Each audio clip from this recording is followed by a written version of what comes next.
때문에 아마 오만 클럽도 모토를 일당백으로 바꾼 것 같습니다. 그래서 지난주에 많은 분들이 오셨는데 제 생각에 지난주에 어떻게 다들 잘 즐기셨죠? 네. 그러니까 강의를 잘 즐기신 것 같고 그 포만감을 즐기시느라고 아마 이번 주에는 대표 선수만 파견한 것으로 그렇게 저는 생각하겠습니다. 어쨌든 많은 분이 함께 듣는 것도 즐거운 일이지만 이런 날씨에 이런 주제에 관해서 단 한 분이 오셨어도 그건 저한테는 대단히 소중한 것이고 특히 오늘 저녁까지 대접을 잘 받아서 저로서는 아주 기쁜 마음으로 즐겁게 강의를 하겠습니다. 그래서 오늘의 주제는 마이크가 지금 좀 울리는 소리가 있는데 오늘의 주제는 이제 경영입니다. 그러니까 첫 번째는 그 선비 이순신의 면모를 밝힌다기 위해서 오늘은 조금 전문적으로 그가 어떤 경영인으로서는 어떤 사람인가 하는 것을 살펴보도록 하겠습니다.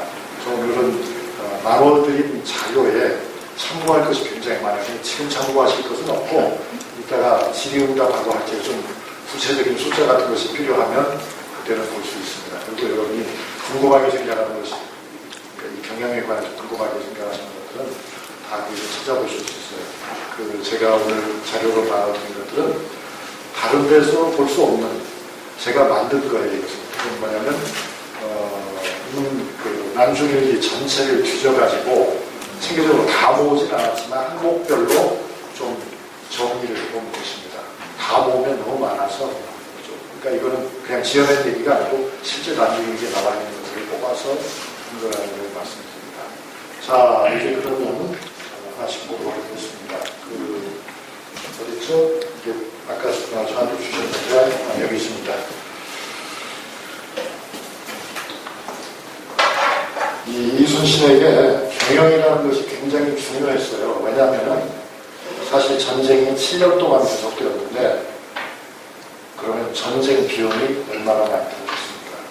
그런데 그 전쟁 비용을 알다시피 2주까지 피난 간 선조가 그걸 꼼꼼하게 챙겨줄 수 있는 입장이 전혀 아니었던 거죠. 그러니까 사실은 김은권 같은 소설가는 그렇게도 썼는데 일리가 있어요. 김은이 뭐라고 했습니까? 이 전쟁은 사실은 외적과의 싸움이 아니었다. 목과의 싸움이었다. 굶주림과의 싸움이었다.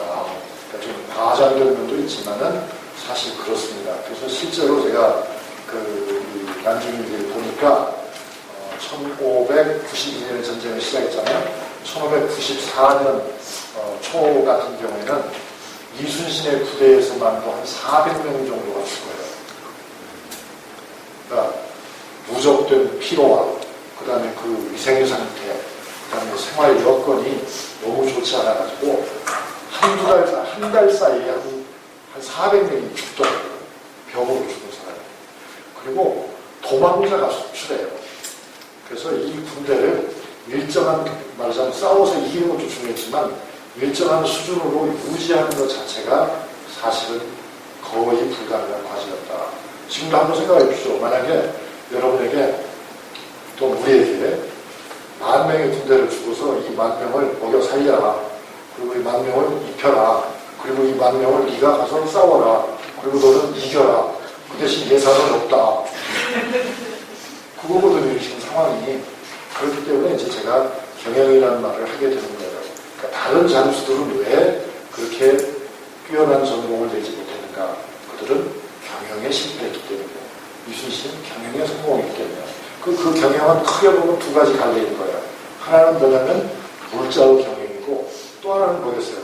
사람의 경영이죠. 그 두 개 중에 하나만 놓쳐도 끝나는 그런 게임이거든요. 그래서 이제 그런 얘기로 오늘 하려고 하는 것입니다.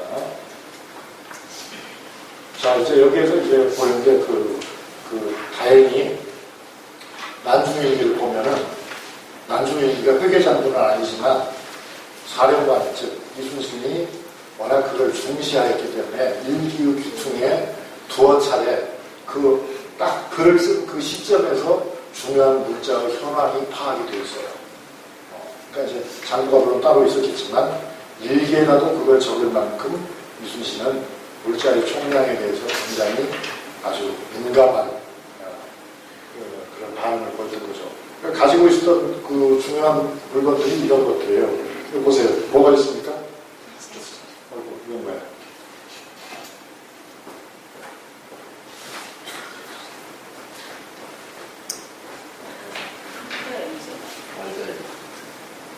컴퓨터 문제죠. 이거 보세요. 부채가 중요하더라고요. 부채가 왜 중요할까요? 이 부채는 선물용이에요. 이 부채는 조정에 바치기도 하고 조정 대신들에게 선물을 줘야 돼요. 선물인지 뇌물인지 구별하기 어렵지만 이런 부채가 이순신에게는 수백 자루에서 수천 자루씩 비치가 돼 있었어요. 창고에. 그 다음에 이건 뭐 너무 당연한 거죠. 총토가 당연히 이순신에게 중요했죠. 그런데 이 총토를 만들려면은 두 가지 문제가 해결이 돼야 돼요. 하나는 원료의 문제고 또 하나는 기술의 문제예요. 그런데 가장 문제가 되는 건 원료의 문제예요. 어디에서 그 많은 수를 구해오냐는 겁니다. 또 어디에서 그 많은 화약을 가져오냐는 겁니다. 근데 이게 다 자급해야 되거든요. 조달을 해야 되거든요. 그래서 일기를 보면은 아마 각지의 말하자면 저걸 하는 거예요. 동원령을 내려가지고 아무 개가 쇠를 얼마를 가져왔다.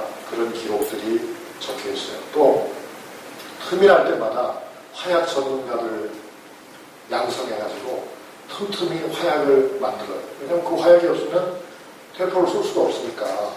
그리고 이제 이순신은 이 대포를 만들고 개발하는 것뿐만 아니라 거기에는 물론 다 전문적인 군관들이 있죠.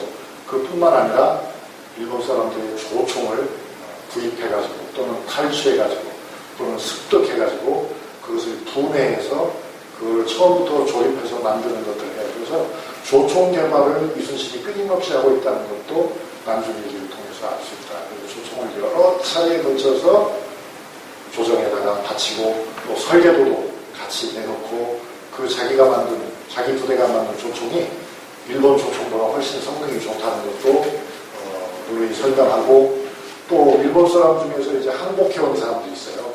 그 사람들 원래 무기가 조총이었기 때문에 이 사람들을 모아놓고 조총을 쏘도록 해요.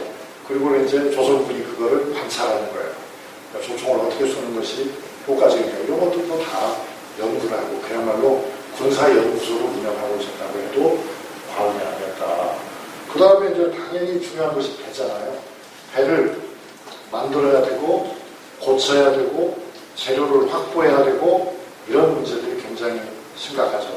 그래서 이제 나중에 다 뒤져보면은 배를 만드는 일에 이순신이 얼마나 많은 노력을 했는지도 알 수 있을 뿐만 아니라 그 배를 만들 적에 인부 현황 같은 경우도 체계적으로 드러나진 않지만 드문드문 나타나요. 예를 들면은 전선을 만들기 위해서 이순신의 부대에서 목수들을 동원해가지고 자귀질을 하는데 자귀가 뭔지 아시잖아요. 이게 깎아내는 거죠. 한 번에 동원된 목공이 200명이 넘더라고요. 200명이 넘는 목공들이 자귀질을 시작하는 거예요. 톱질을 하는 거예요.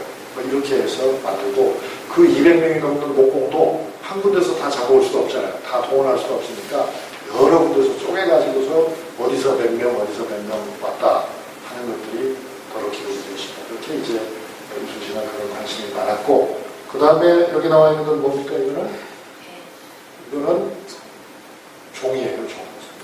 종이도 이순신에게는 굉장히 중요한 물자였어요. 그다음에 이것도 역시 이 부채와 마찬가지로 자기가 직접 사용할 목적도 있지만은 그 이상으로 서울에 그 많은 공문서가 왔다 갔다 하고 편지가 왔다 갔다 할 적에 선물이 필요한 거야. 다시 말하지만 그게 꼭 선물이라고 볼 수는 없고 경우에 따라서는 뇌물로도 생각할 수 있다. 어쨌든 서울에 있는 대신들 그리고 양반들은 저런 부채라든가 저런 물건들 종이를 필요로 하기 때문에 그런 물건들을 알아서 이순신이 챙겨서 보내주는 겁니다.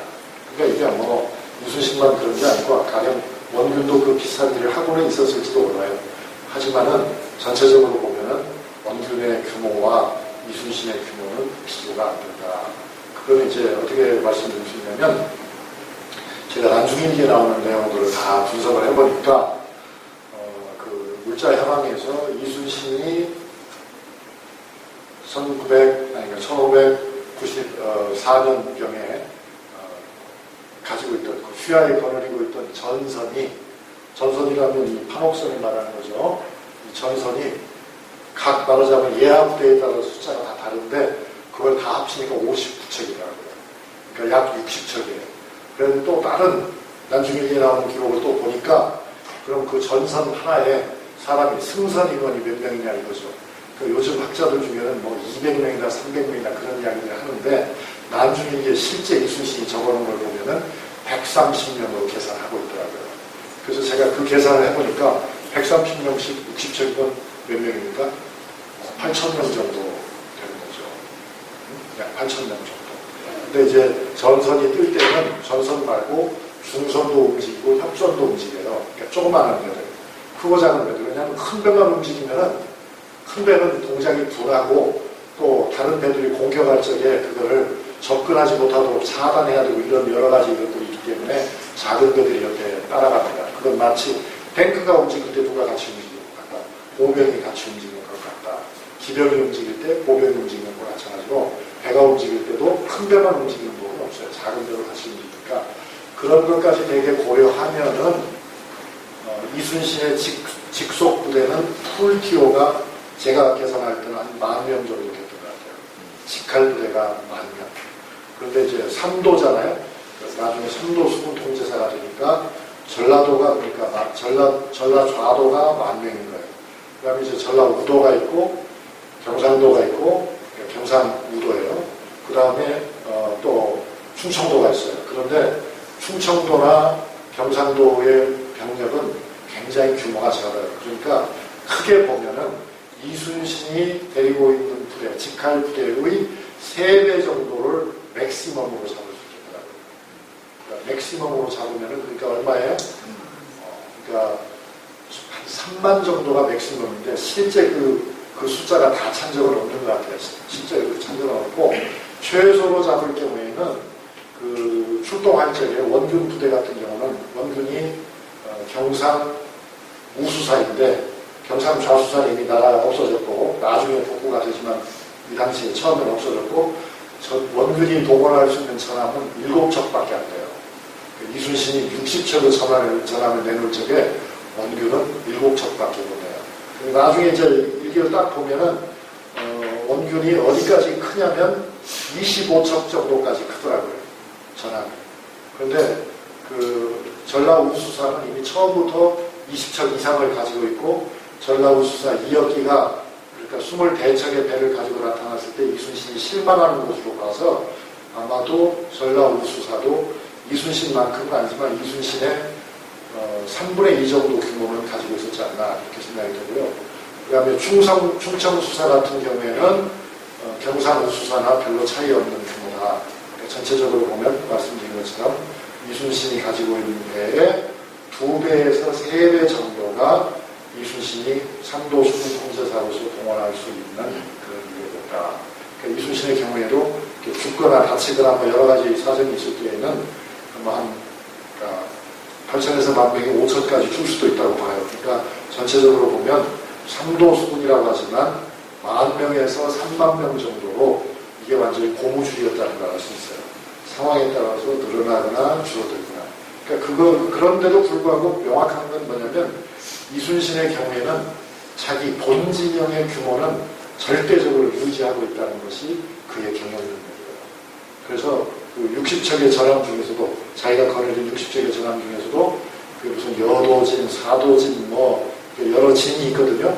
그런데 각 진이 가지고 있는 배들을 보면 절반 정도가 그 진에서 해결하는 것이고 나머지는 본영, 그러니까 좌수영에서 이순신 직할 부대가 만든 배를 나눠주는 것을 우리가 볼 수 있게 됩니다. 그러니까 그런 걸 보면 이순신이라는 사람이 얼마나 정말 유능한 그러니까 물자 보호관이었다 하는 것을 알 수 있어요.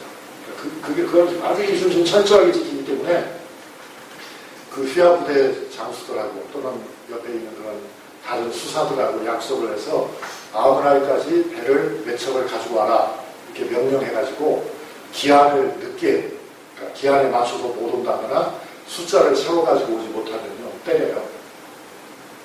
때려요. 그러니까 교수이 높은 사람의 경우에는 직접 때릴 수가 없으니까 대신 장교를 때리고요. 그 다음에 중하급, 그러니까 말하자면 우리 식으로 하면 대대장 정도 되는 사람은 그냥 때려요. 그렇게 아주 엄하게 하는데, 그렇게 하기 위해서는 또 자기는 어떻게 해야 되겠어요?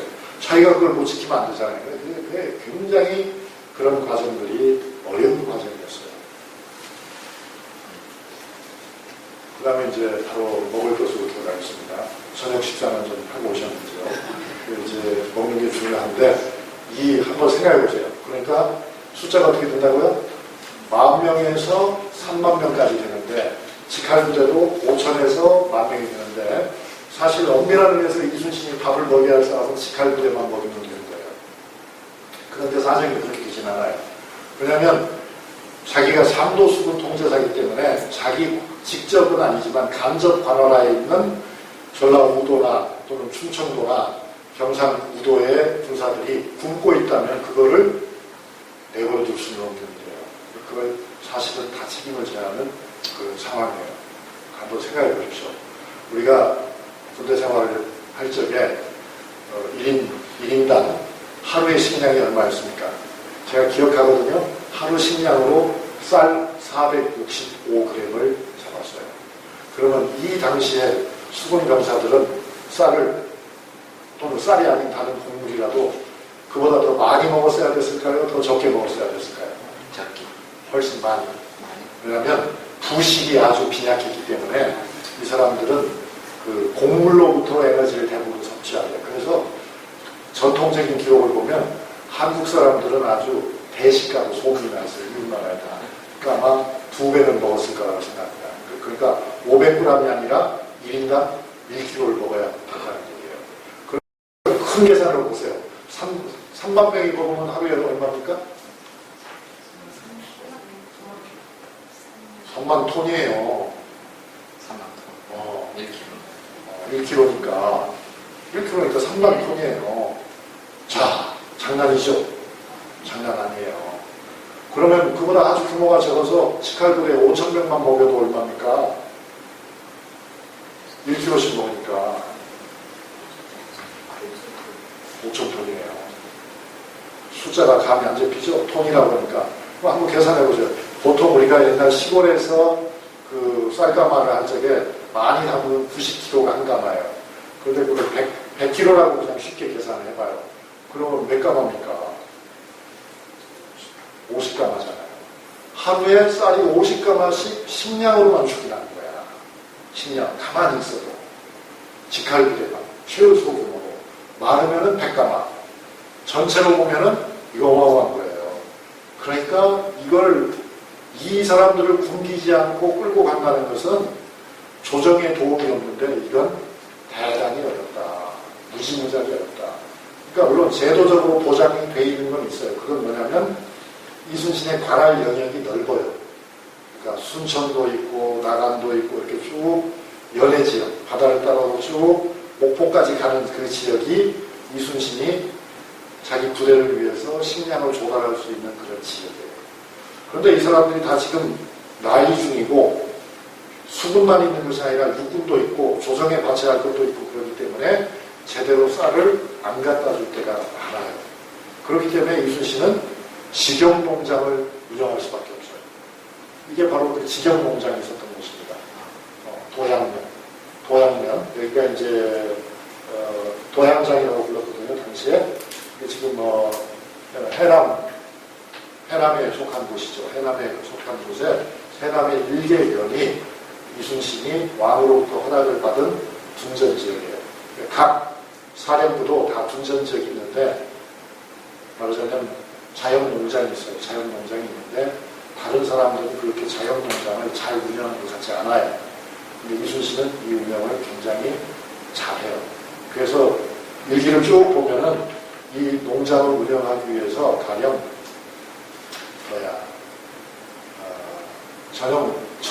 농장 전용 소가 7마리 있고요.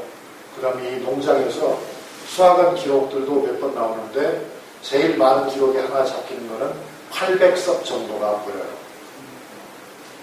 뭐 약간의 도움이 되는 거죠. 그러니까 그게 전부였다고 볼 수는 없는데 어쨌든 그렇게. 그러니까 아마 제가 보기에는 추측하기에는 그게 전부일 수는 없으니까 그래도 1000석 이상을 거둘 수 있는 그런 농장을 따로 가지고 있었다. 그런 거죠.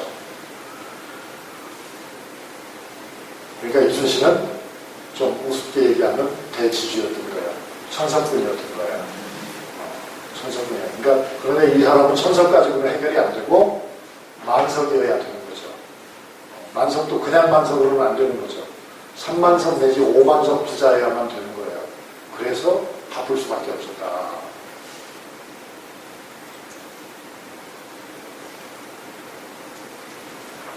이게 이제 벼가 문제가 된다. 그래서 이 농장에 여러 사람들이 관리를 하고 있지만 그 중에 자료에 나오는데 이아무개라고 하는 사람이 거기 아주 그 전문 관리인이었던 것 같아요. 농장도 전문 관리인이 있었다. 그리고 이제 거기에 주로 이순신의 측근들 중에서 이제 군관들 중에서 왔다 갔다 하면서 감독하고 이런 사람도 있고 또 이 농장에는 머슴도 있었어요. 머슴도 있고 농장 관리인도 있고 그 다음에 필요할 때 노동력을 지원하는 말하자면 하급 장교들도 있었고 당연히 그러니까 농사는 누가 제일 있어요. 농사는 많은 군인들이 있었을 거니까 이순신의 군인들은 훈련만 받은 것은 결코 아니라 이순신의 군인들은 특별한 일이 없을 때에는 농사일에 종사했다 하는 걸 우리가 알 수 있습니다. 책을 먹고 살아야 되니까. 그리고 이건 뭐 같아요? 이건 무밭이에요. 무밭. 무가 굉장히 중요해요. 배추는 안 나와요. 왜 배추가 안 나오는지 아시죠? 그 당시에 배추가 없었어요. 그러니까 김치라고 그러면은 무김치였어요. 그 당시는. 배추김치라고 하는 것이 등장한 것은 18세기 후반부터예요. 그러니까 한국 사람 배추김치 오고 이제 오래 안 됩니다. 한국 사람들이 옛날부터 먹던 거는 무김치예요. 그래서 무를 엄청나게 심어요. 그래서 무를 파종하는 기간도 보면은 일개 쭉 보면은 중복이 돼요. 그러니까 해마다 음력이죠. 6월달 또는 7월달에 무씨를 파종해요. 근데 이제 꼼꼼하게 다 나와 있지는 않지만은 보면은 무씨를 2대 5톱 이렇게 뿌려요. 그러니까 씨라는 게 엄청난 건데 그걸 한 옵도 그게 씨가 몇 개겠습니까? 그런데 2대 5톱이면 이게 무씨가 몇 개인지 모르니까 하여튼 어마어마하게 많은 무씨를 뿌리는 거예요. 김장용으로. 그리고 이제 잘못 뿌려졌을 경우에는 다시 뿌리기도 하고. 그리고 이제 또 콩을 무지무지하게 많이 심어요. 왜 그러겠어요? 부식은 사실상 믿을만한 부식은 제일 중요한 게 된장이기 때문에 된장을 하기 위해서는 메주를 엄청나게 쏘아야 되는 거예요. 그래서 콩을 뭐 그냥 몇십 석을 메주를 담아요. 그러니까 메주를 담아가지고 부뚜막에 올려놨다 이런 것들이 그 안중에 나오고 있어요. 그래서 마치 그거는 누구의 얘기 같아요. 가정주부의 얘기 같아요. 그런 면이 이순신에게 있습니다. 그러니까 이순신은 아주 단호하기도 했지만 대단히 자상한 그런 남자였어요. 아마 남편감으로는 아마 최고가 아니었을까. 아주 자상한 남자예요. 모르셨죠?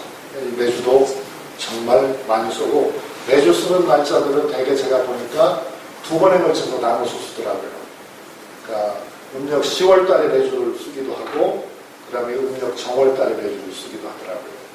그러니까 그건 아마 된장이나 간장을 만드는데 따로 그렇게 했던 것 같아요. 너무 많은 양이 필요하기 때문에 한꺼번에 다 하지 못하고 아마 2차례 정도로 나눠서 쓴 것 같은데 그것도 뭐 미시에 무슨 메주를 다 쏘아서 부뚜막에 올려놨다 그런 식으로 얘기를 쓸 때가 많이 있었습니다. 이것도 뭐죠? 지나갔네. 잠깐만요. 이게 이제 청어잖아요.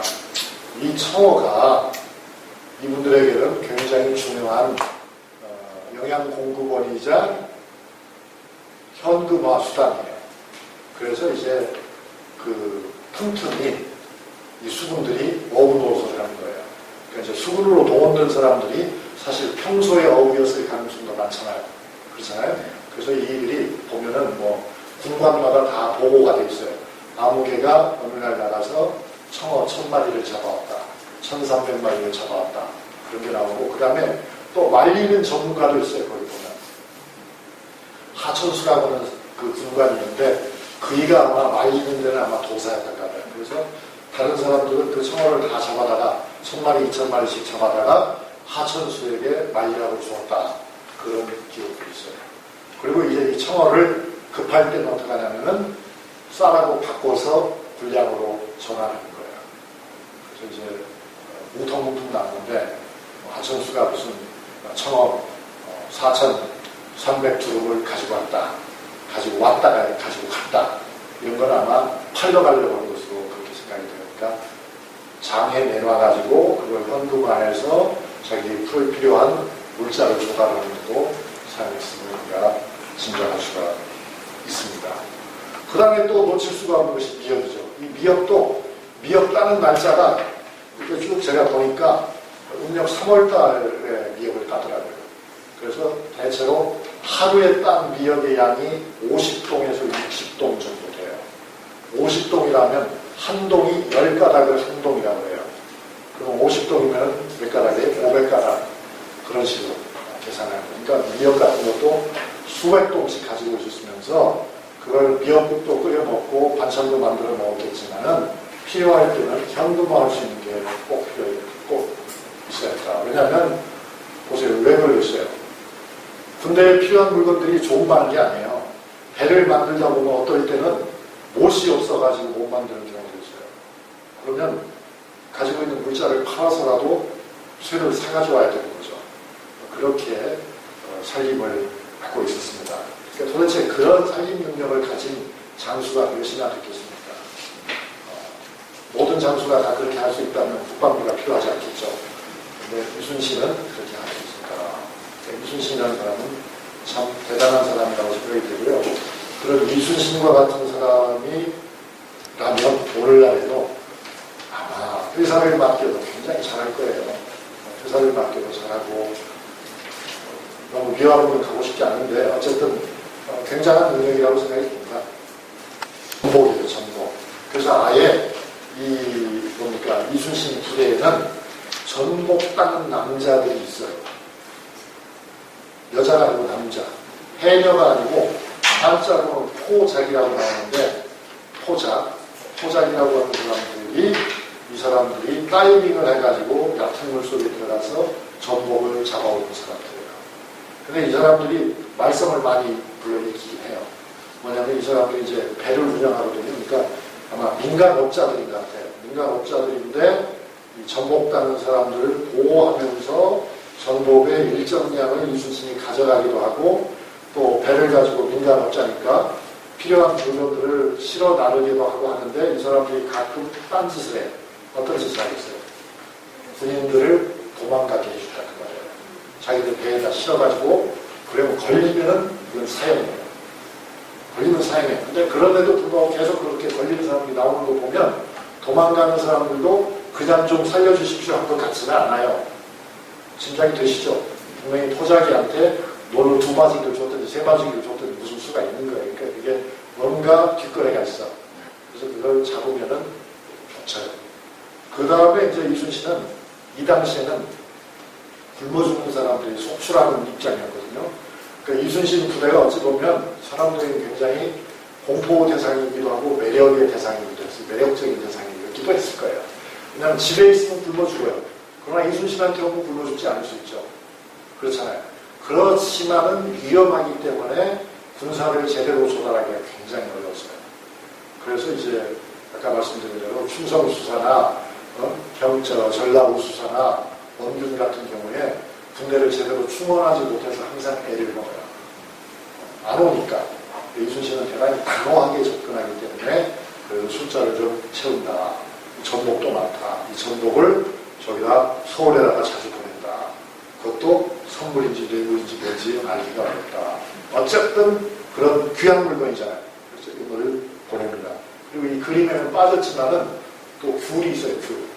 귤을 또 습득해가지고 귤을 또 서울로 보내기도 하고 자기가 그러니까 아무튼 이순신은 그런 물자들을 다른 누구보다도 많이 가지고 있고 그 자기가 귀하게 여기는 물자들은 가령 쌀 같은 거는 몇 번씩 되게 해요. 한 번 되고 마는 게 아니라 오늘 되고 내일 또 되게 해요. 한 달 뒤에 또 되게 해요. 왜 그러겠어요? 없어지니까. 그 실제로 없어져요. 실제로 굉장히 팍팍 죽어요. 그러면 그걸 막기 위해서 이순신이 되는 거예요. 그리고 배 같은 데서 그걸 훔치다가 걸릴 사람도 있어요. 이런 사람들은 사형이에요, 사형. 그리고 무슨 특별한 정황이 있을 때에는 사형까지는 안 시키고 때리고 얼굴에다가 도둑놈이라는 도자를 새기기도 하고 그래요. 그렇게 아주 철저하게 식량 관리를 해야만 됐다. 그런 것이 그 당시 상황입니다.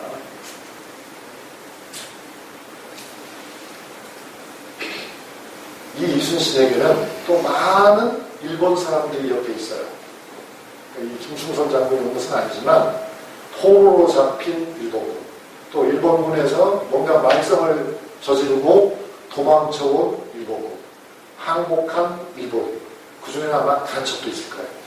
그래서 이순신은 당시 일반적으로 사용하는 말로는 항외예요. 항복한 외인. 이 사람들을 아주 특수하게 관리해요. 그래서 이 사람들에게 아까 말씀드린 것처럼 조총을 쏘게 하기도 하고, 그러니까 통역도 해야 되잖아요. 그 다음에 일본 물건들을 이순신이 습득한, 빼앗은 물건들이 굉장히 많아요. 또 선물로 받은 물건들이 많아요. 그런 것들을 쌓아놓고 이것도 이제 적절하게 활용을 한다. 선물로 주기도 하고, 자기 필요에 의해서 쓰기도 하고, 그렇게 데리고, 일본 사람들을 데리고 있지만 또 그 일본 사람들을 죽이기도 해요. 조금만 의심스럽게 나오면은 다 죽이기도 하고 해요. 그래서 이제 포로 관리도 사실은 쉽지가 않은 일이었죠. 여기도 보면 그게 나왔잖아요. 조총 부대를 이끈 김충선 장군. 일본 사람들이 아무래도 조총을 익숙하게 쏘기 때문에 조선 군대는 일본 사람들로부터 잘 배우고 있었다. 그 다음에 이제 물자에서 우리가 빼놓을 수 없는 것이 이 거북선인데, 실제 거북선이 이렇게 생겼는지는 우리는 모릅니다. 그림이 있긴 있지만 설계도가 있는 것은 아닙니다. 그리고 이제 실물이 없잖아요. 실물 본 사람이 없잖아요. 거북선은 아마 대략 3척에서 5척 정도 있었을 것으로 봐요. 정확하게 몇 척이 있었는지도 몰라요. 그 기록이 없어요. 근데 가장 많이 등장하는 것이 3척이기 때문에 3척은 최소한 있었을 것으로 봅니다. 이게 돌격선이란 말이에요. 돌격선이고, 거북선은 약점이 있어요. 거북선의 약점은 뭘 것 같아요? 거북선은 시야가 좁아요. 볼 데가 없죠. 여기서 뭘로 봐요? 저 창문으로 볼 수밖에 없는데 그건 시야가 대단히 좁아요. 그렇기 때문에 이건 사실상 눈먼배예요. 눈먼배니까 그야말로 앞으로 나가는 것 외에는 별로 할 수 있는 게 없어요. 거북선이 가지고 있는 장점은 여러분 잘 알고 계시지만 단점은 그거였어요. 방향도 지시도 잘 할 수 없어요. GPS가 있는 것도 아니고.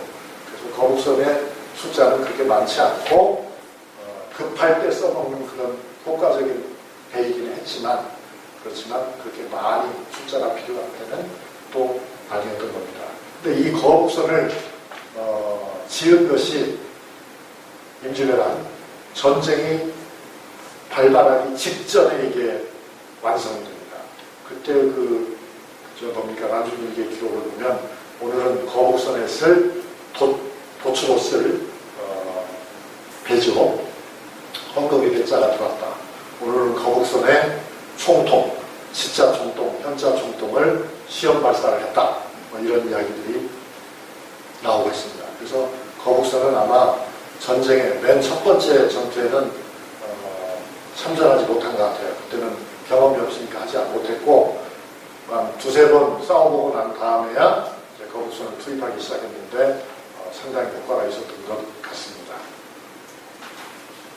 이게 이제 상상이죠, 이건 물론은. 영화 같은 데서 나오는 장면인데, 전선이 떠서 저렇게 가면요, 사실은 저런 대형을 유지하는 것도 실제로는 무지무지하게 어려운 일이에요. 왜냐하면 이건 동력선이 아닙니다, 지금. 밑에서 아래층에서 격군이 노를 젓고 있어요. 2교대 또는 3교대로 노를 젓고 있어요. 수십 명이. 그런데 물살이나 바람이나 파도나 이런 것들 때문에 배열을 그 바람 불고 일어나는 제일 큰 문제가 뭐냐면 가만히 놔둬도 우리 배들끼리 부딪혀가지고 배가 저절로 깨지는 거예요. 이게 이제 큰 문제예요. 그래서 항상 이순신이 그 일기를 보면 바람 부는 날은 그것 때문에 굉장히 골머리를 앓아요. 배가 부딪혀서 깨지지 않게. 그냥 저절로 손해보는 거잖아요. 그 다음에 또 하나는 뭐냐면은 이 수군이라고 하는 게 굉장히 육군보다 훨씬 힘들잖아요. 육군은 걷거나 쉬거나 앉고 싶으면 그냥 앉으면 그만이지만 수군은 누군가는 계속 노를 저어야 되는 거예요. 동력선이 아니니까. 그래서 너무 고된 일이라서 사실상 이 수군에 종사하는 사람은 대부분이 신분으로 보면 뭐였는지 아시죠? 노비였어요. 노비. 그러니까 사실은 우리나라를 구해준 것은 전라도의 노비들이에요. 전라도의 노비들. 전라도 연안가에 살고 있던 노비들. 그러니까 이순신은 좀 우리가 막 좀 과장된 식으로 얘기를 한다면 노비의 왕이에요. 이순신은. 평민도 별로 없어요. 수군 중에. 노비들이 많아요. 그런데 이 사람들이 그래도 도망가고 싶고 아무리 밥을 줘도 그러니까 가끔 무슨 사고가 나냐면 화재 사고가 나요. 왜? 이놈의 배가 없으면 우리 군인이 필요 없을 테니까. 그래서 왜군이 불을 지르는 것이 아니라 우리 수군이 스스로 우리 수군 배에다 불을 놓는 일이 많아요. 그래서 이순신은 그런 문제에 굉장히 골머리를 앓죠. 그럼에도 불구하고 나중에 이게 보면은 어떤 때는 전선 4척이 한꺼번에 부탁이 나와요. 그래서 불지른 놈을 잡아라. 그러니까 굉장히 복잡한 일이죠. 그럼 한 번도 생각 못 해보셨죠? 현실적으로는 그런 애로가 있었던 겁니다. 그러니까 이제 우리 수군이 그런다는 거죠. 다른 수군이 아니고 굉장히 어려운 문제들이 있었던 겁니다. 그 다음에 이제 이거는 이제 조총을 쏘는 거죠. 조총을 쏘는 거는 일본 사람도 조총을 쏠 적에 거치대를 놓고 쐈다고 그래요. 그러니까 나무로 틀을 짜놓고 거기에 말하자면 1분대 나가서 뒤에서 사격 준비해가지고 1분대 사격 따랑 한 다음에 뒤로 빠지고 2분대 앞으로 2분대 가서 따랑 쏘고 그 사이에 3분대가 준비해가지고 쏘고 그래서 사실 이 당시에는 지금처럼 방아쇠를 당기면 총이 나가는 그런 구조가 아니잖아요. 그게 아니고 화약 심지를 붙여가지고 심지가 다 들어가서 끝에 가서 빵 터지는 그런 구조예요. 그러니까 무슨 들고서 뭐 이렇게 조준을 하고 그럴 수 있는 것이 아니에요. 그러니까 정확하게 이렇게 딱 겨냥을 해가지고 맞추는 게 아니고 대강 방향을 봐서 영화에서는 뭐 조준해서 쏘는 걸로 되겠지만 실제 상황은 그게 아니고 대강 방향과 거리를 봐서 한꺼번에 군사적인 용어로 보면은 화막을 구성한다고 그러잖아요. 그러니까 점점점점점점이 여기다가 때려 놓는 거야. 그러면 누군가는 맞고 누군가는 안 맞고 그러겠죠. 그런 방식으로 하는데 중요한 건 뭐냐면 빨리빨리 총을 쏠 수 있어야 돼. 도망가기 전에 거기다가 집중해서 포격을 해야 되니까. 그래서 이제 일본 사람들은 아마 그렇게 거치대를 놓고 돌아가면서 사실상 연속 발사를 하는 거나 별 차이가 없도록 그런 효과를 노렸던 것 같습니다. 거기에 이제 우리가 많이 당했던 것인데 이순신은 이제 그런 전술들을 우리 조선 사람들도 익힐 수 있도록 그렇게 노력을 한 거죠. 이게 이제 조총의 다양한 모습입니다. 그러니까 그건 아시죠? 이 총이라고 하는 것은 제가 말씀드렸나요? 총을 맨 처음 쏜 나라는 어디라고요? 모르죠? 이 총이라고 하는 것은 누가 제일 먼저 만들었냐면 명나라에서 제일 먼저 만들었어요. 명나라에서 주원장 때, 명나라 태조 때 개인 화기로 총이 처음 등장해요. 그러니까 대포도 중국 사람이 제일 먼저 만들었고 개인 화기 총도 중국 사람이 제일 먼저 만들었어요. 그런데 이것이 전파가 돼요. 어디로? 이슬람 지역으로 전파가 돼요. 그 이슬람 지역으로 전파된 것이 다시 시차를 두고 서양으로 넘어가요. 그래서 서양 사람들이 이걸 가지고 개량을 하는 거예요. 개량을 해가지고 명나라 사람들이 본래 가지고 있었던 것과는 비교도 할 수 없을 정도로 정교한 수준으로 나날이 발전해간다. 그래서 이 개인화기인 총이 등장하면서 유럽 사회가 바뀝니다. 그러니까 15세기죠. 15세기에 15, 16세기의 유럽 사회가 어떻게 바뀌는지 아세요? 총이 들어오니까 누가 필요 없어져요? 상을 든 사람이나 칼을 든 기사가 필요 없어져요. 그래서 유럽에서는 기사 계급이 몰락합니다. 그러니까 일본에서는 사무라이들이 칼도 쓰면서 여전히 조총을 썼죠. 그거는 일본적인 방식이고, 유럽에서는 총이 들어오면서 기사 계급이 몰락한다. 그리고 중세가 끝나요. 그리고 대포가 들어오면서 유럽에서는 전략에 엄청난 변화가 생겨요. 그 엄청난 변화라는 건 뭐냐면 이제 영주들이 성을 포기해요. 대포가 있으니까 성이 필요해요, 없어요? 필요가 없어요.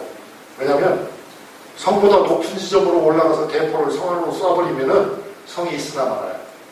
그 다음에 아주 초대형 대포를 쏴버리면은 성이 어떻게 돼요? 성이 다 무너져 버려요.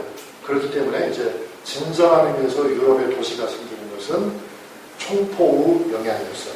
그렇게 해서 유럽의 근대가 오는 거예요. 그런데 이제 동아시아에는 그게 참 매우 더딘 속도로 진행이 되죠. 그러니까 그렇게 더딘 속도로 진행이 되기 때문에 여러분들 좀 실망할지 모르지만 정조의 수원화성이 유네스코 유산이잖아요. 세계유산이잖아요. 세계유산이 된 건 그때문이에요. 왜냐하면 서양 사람들은 그렇게 18세기 후반이 되면 어땠기 때문에 더 이상 성을 짓지 않았기 때문에 18세기의 성으로는 세계에서 사실상 가장 고증이 잘 된 성이 화성이에요. 그래서 유산으로서 가치가 있지만 서양 사람들은 이미 성의 가치를 포기했다. 그리고 실제로 정조가 만든 서양 수원 화성은 우리나라를 지키는데 아무 도움이 안 됐다. 보세요. 나중에 일본의 나라를 뺏기게 됐을 때 고종이 수원으로 도망갑니까? 안 그러거든요. 왜? 성의 의미가 없어져 버렸기 때문에. 성의 의미 자체가 없어졌다. 그런 것들이 이제 총포와 더불어서 오는데 그 시작은 중국 사람들이었다. 그러니까 제주는 중국 놈이 넘고 도는 서양 사람이 거쳤다. 총입니다.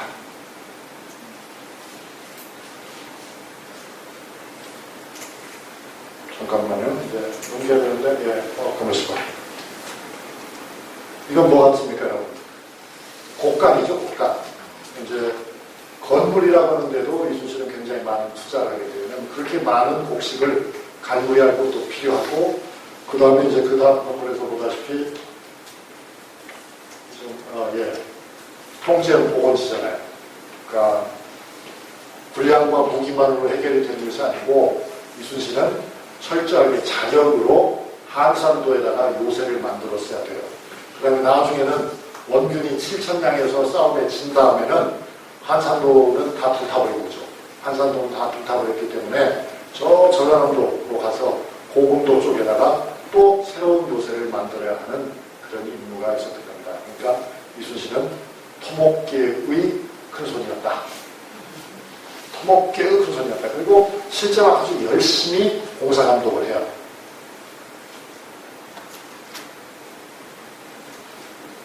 이거는 이제 군량이죠. 군량을 각 지역으로부터 실어오는데 난중일기를 보면은 이 군량을 제대로 실어오지 않아가지고 이순신 관할 지역의 여러 군현 내 아전들, 병방이라든가 도훈도라든가 이런 역할을 맡았던 사람들이 사형 남은 경우가 비일비재해요.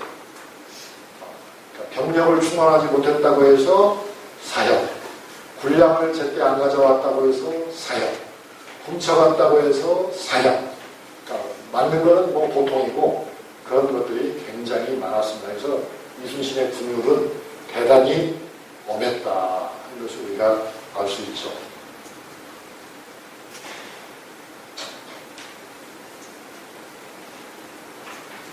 협조를 잘 안 해주네요. 이 그림을 계속 보고 싶은가 봐요. 그 다음에 이제 인간경영으로 넘어가는 거죠. 인간경영인데요. 전 시간에 말씀드린 것처럼 이순신에게는 많은 서울의 지인들이 있었고 많은 관리들과 서신을 주고받았던 것이 분명한 사실입니다. 그러니까 그 서신이라고 하는 것은 이순신의 일종의 로비였다고 그렇게 생각이 됩니다. 그건 뭐 우정 때문이었다고 생각하지는 않습니다. 우정 때문에 한 경우도 있겠지만 대개의 경우는 업무상의 목적을 위해서 사교 활동을 계속하고 있었다고 볼 수 있는데 정말 이순신은 이 사람에게 많은 의존을 했습니다. 이 누굽니까? 서해 유성룡이죠. 난중일기에 보면은 이 유성룡은 이순신 이순신의 꿈에도 자주 등장해요. 꿈에도 자주 등장해요. 여러분 친구 꿈에서 몇 번이나 보십니까? 보통 그 드물잖아요. 그런데 이순신은 유성룡의 꿈을 무지무지하게 많이 꿉니다. 그런 걸 보면 거의 이 사람들은 뭐 게이가 아닐까 싶을 정도로 그야말로 보통 관계가 아니에요. 보통 관계가 아닙니다. 뭐 한두 번 등장하는 게 아니에요. 정말 편지를 주고받고 이건 무수하고 그 다음에 여기로부터 많은 말들이 오고 그리고 그 조정으로부터 오는 글들도 보면은 대신들로부터 오는 것도 두 가지 종류가 다 있어요. 하나는 공식 채널을 통해서 공식적인 정보가 오기도 하고 또 다른 거는 아시겠죠? 비선을 통해서 비밀 명령이라든가 비밀 보고가 왔다 갔다 하는 경우도 상당히 많습니다. 그러니까 이거는 인맥 관리를 정말 잘해야 되는 그러한 일이었어요. 그런데 이순신이라고 하는 사람은 한편으로는 대단히 까칠하고 다른 한편으로는 대단히 따뜻하고 자상한 그런 사람이어서 뭐라고 딱 말할 수 없죠. 그게 큰 사람이죠. 큰 사람이라고 하는 건 뭐라고 한마디로 말할 수 없는 사람이 큰 사람이에요. 이랬다 저랬다 하는 사람이 아니고 방향은 분명하지만 방법은 늘 달라요. 그래서 이제 유교 경전에서도 뭐라고 합니까? 군자는 시중이라고 하죠. 시중. 그런 말 못 들어보셨어요? 그럼 오늘 여기 오신 거는 그걸로도 위로를 받으시면 돼요. 그러니까 군자가 된다고 하는 것은 어떤 하나의 딱 정해진 법칙대로만 움직이는 게 아니야. 원칙은 정해져 있지만 그 사람의 처신은 그 상황에 적합해야 돼요. 상황에 적합하지 않으면은 절약도 부조세가 되는 거고 그런 거예요. 후한 인신도 낭비가 되는 것이고 그렇단 말이에요. 그래서 그거를 시중이라고 해요. 시자는 때시자고 중자는 맞는다 하는 중자예요. 그 때에 따라서 아주 적절하게 맞아야 돼요. 그러려면은 한마디로 꼭 이렇게 해야만 저렇게 해야만 되는 것은 아니다. 그런 관계를 이순신은 유성룡과의 관계에서 유성룡을 정말 인격적으로 대단히 신뢰했어요. 그런데 유성룡과 이순신이 너무나도 가까웠기 때문에 역풍이 또한 만만치가 않았죠. 왜냐하면 유성룡이 당시 영의정일 때가 많았거든요. 그러니까 조정에 실권을 쥐고 있었기 때문에 이순신에게 큰 힘이 실렸던 것도 사실이지만은 유성룡은 다른 당파들의 뭐였겠어요? 표적이었죠. 표적. 특히 누구의? 북인들의 표적, 서인들의 표적이었어요. 그런데 유성룡을 직접 공격하기보다도 우회적으로 이순신을 공격하는 경우가 많았다.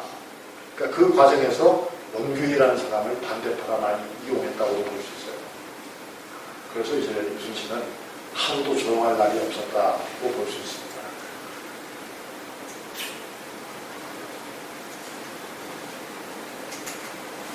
그 다음에 이제 이순신에게 또 큰 도움을 줬던 믿음직한 조정 대신이 이름이 나와 있죠. 뭐라고 되어 있습니까? 정탁이죠.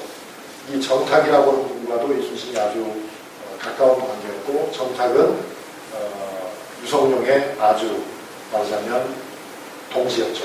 긴밀한 동지였어요. 그래서 나중에 이순신이 죽게 되었을 때도 그 이순신을 살려준 것이 유성룡이 아니고 정탁입니다. 만약에 유성룡이 이때 살리자고 했으면 진짜 죽였을지도 몰라요. 유성룡은 뒤로 빠져있고 그 대신 정탁이 적극적으로 변호를 해가지고 어쩔 수 없이 죽이지 못한 거였어요. 이건 뭐 하는 것 같아요? 이게 바로 참형이에요. 이순신은 부하들을 관리할 적에 많은 경우에 그냥 즉결처분해서 목을 벨 때가 많았어요. 그러니까 그 연약한 사람, 그 섬세한 사람이 또 각오를 딱 하면은 눈 하나 깜짝 안 하고 부하들을 그냥 목을 척척척 해요. 그러니까 그렇게 하지 않으면은 아무도 말을 듣지 않을 아마 그런 상황이었던 것 같기도 합니다. 그렇지만 때로는 그런 생각이 들어요. 일기를 보면 이렇게까지 사람을 많이 죽일 필요가 있었겠는가 할 생각이 들 정도로 어떻게 보면 좀 잔인한 면도 있다고 해야 될까요? 그렇다. 그렇지만 그렇게 사람을 목만 패가지고는 부하들이 말을 들을 리가 없잖아요. 부하들의 마음을 위로해줘야 되잖아요. 그러니까 부하들의 마음을 위로하는데 이순신은 아버지라기보다는 어머니와 같았다는 생각이 들 때가 많습니다. 그게 아까 이제 매주를 해서 올렸다라든가 뭐 술을 먹이는데도 보니까 오늘은 뭐 내가 내 좋자고 하는 건 아니고 우리 군사들의 사기를 위해서 술을 마시고 밤새 노래를 부르겠다 그런 내용이 나와요. 술을 내놓은 걸 보면 술이 1700동 이렇게 나옵니다. 한 동이가 아니고 1700동. 그렇지 않겠어요? 왜냐하면 그 수천 또는 10,000명 이상이 마셔야 되니까 한 동이를 셋이서 마시더라도 그렇게 되지 않겠어요? 그래서 정말 엄청난 양의 그런 물자들을 제공하고 또 씨름을 많이 시켜요. 그래서 씨름대회를 열어가지고 씨름대회 이긴 사람에게는 상금으로 쌀도 주고 이렇게 하였습니다. 그 다음에 이순신은 이건 뭐 어떤 사람들 같아요? 첩자, 간첩. 이순신은 간첩을 많이 데리고 있었어요. 왜냐하면 이 이순신의 간첩 중에는 말하자면 공식 간첩이 있고 비공식 간첩이 있어요. 공식 간첩이라고 하면 그거는 이제 정찰대죠, 정찰대. 그러니까 왜군이 주로 어디냐면 부산에 있잖아요. 부산에 있고 그 다음에 거제도에 있어요. 거제도에 장문포라고 하는 것이 아주 큰 요새를 만들어 가지고 있었습니다. 그렇기 때문에 장문포에서 한산도 쪽으로 빠져나오는 그 길목을 잘 지켜야 되는 거예요. 그래서 그거를 육지에서도 관찰을 하고 바다에서도 관찰해요. 그거를 24시간 그 체제를 운영하는 거예요. 그래서 조금만이라도 거기 이상이 생기면은 바로 달려와서 보고를 하도록 그런 말하자면 정보 조직을 운영하고 그 다음에 적중에 아예 간첩을 심어놨어요. 주로 부산에 살고 있는 사람들 중에 주기적으로 와가지고 이순신에게 첩보를 알려주는 사람들이 있어요.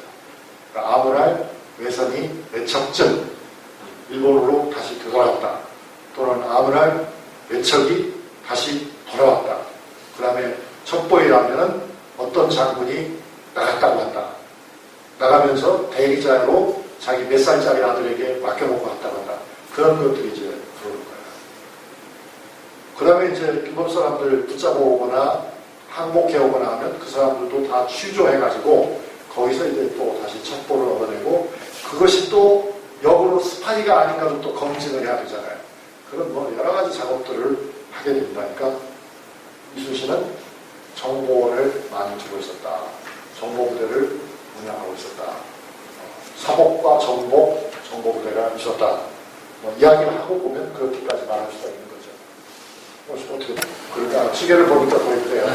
그래서 이제 지금 25분이잖아요. 우리가 보통 1시간 하고 1시간 질문 받는 거니까 여기까지 이제 대략 요약을 해서 한 줄로 딱 말하면 이순신은 정말 인적 물적 자원을 관리하는데 많은 심혈을 쏟았고 그 과정에 어떻게 보면 굉장히 잔인한 사람처럼 보이기도 하고 어떻게 보면 아주 교활한 사람처럼 보이기도 하지만 그렇지만 굉장히 따뜻하고 세심하고 계획적인 그런 유형의 인물이었다. 그래서 아마 현대 조직사회에 간다 하더라도 큰 문제는 없는데 이순신에게도 그런데 약점은 있다고 봐요. 이순신의 약점은 뭐냐면 이 사람이 너무 날카로워요. 이 사람이 너무 날카로워서 유교적인 의미에서 한 가지 덕성은 이순신에게 없다고 생각이 돼요. 그러니까 보통 유교적인 덕성으로 볼 때 양반은 남의 흥을 말하는 법입니까? 말하지 않는 법입니까? 말하지 않는 법이라고 하죠. 그러나 이순신의 인기에 보면 남의 험담이 너무 많다. 이게 남의 험담이 굉장히 많아요. 그래서 그거는 아마도 이순신이 워낙 성격이 예민하고 날카로운 사람이 그런 것 같아요. 특히 상관에 대한 원망과 상관에 대한 불만이 무척 많아요. 그걸 글로 다 썼어요. 부하들은 아주 철저하게 자기가 잡아서 죄는데 상관은 줄 수가 없어서 그런지 상관의 실수, 상관의 잘못, 상관의 잘못된 처신에 대해서는 용서 없이 다 적고 있다. 그런 것들이 아마 이순신의 사회생활에는 어땠을 거라고 생각하실까요? 좀 굉장한 약점이었을 거라고 봅니다. 그래서 이순신은 역시 왕이 되기에는 좀 부족한 사람이었고 이게 정말 굉장한 인물이긴 한데 그런 좀 아쉬운 점은 있다고 생각됩니다. 근데 아쉬움이기도 하지만 그렇게 솔직하게 다 적었기 때문에 또 우리가 알 수 있는 것도 있는 거죠. 왜냐하면 그냥 두루뭉술하게 다 좋다라고 보냈으면 우리가 하나도 모를 거 아니에요. 근데 이제 그렇게 적기 때문에 우리가 아는데 그게 아마 이 덕수이 씨들의 일반적인 성격인지도 모르겠어요. 왜냐하면 덕수이 씨 중에서 제일 유명한 사람이 이순신 말고 한 사람 더 있잖아요. 그 누굽니까? 그 사람이 바로 율곡이거든요. 율곡2의 일기를 보면, 경연일기를 보면 율곡2에 다 씹혔어요. 그러니까 율곡2가 굉장한 학자인 건 맞는데 율곡2가 역대 인물이나 당대 인물에 대해서 한 얘기를 보면 덕은 하나도 없었던 사람인 것 같아요.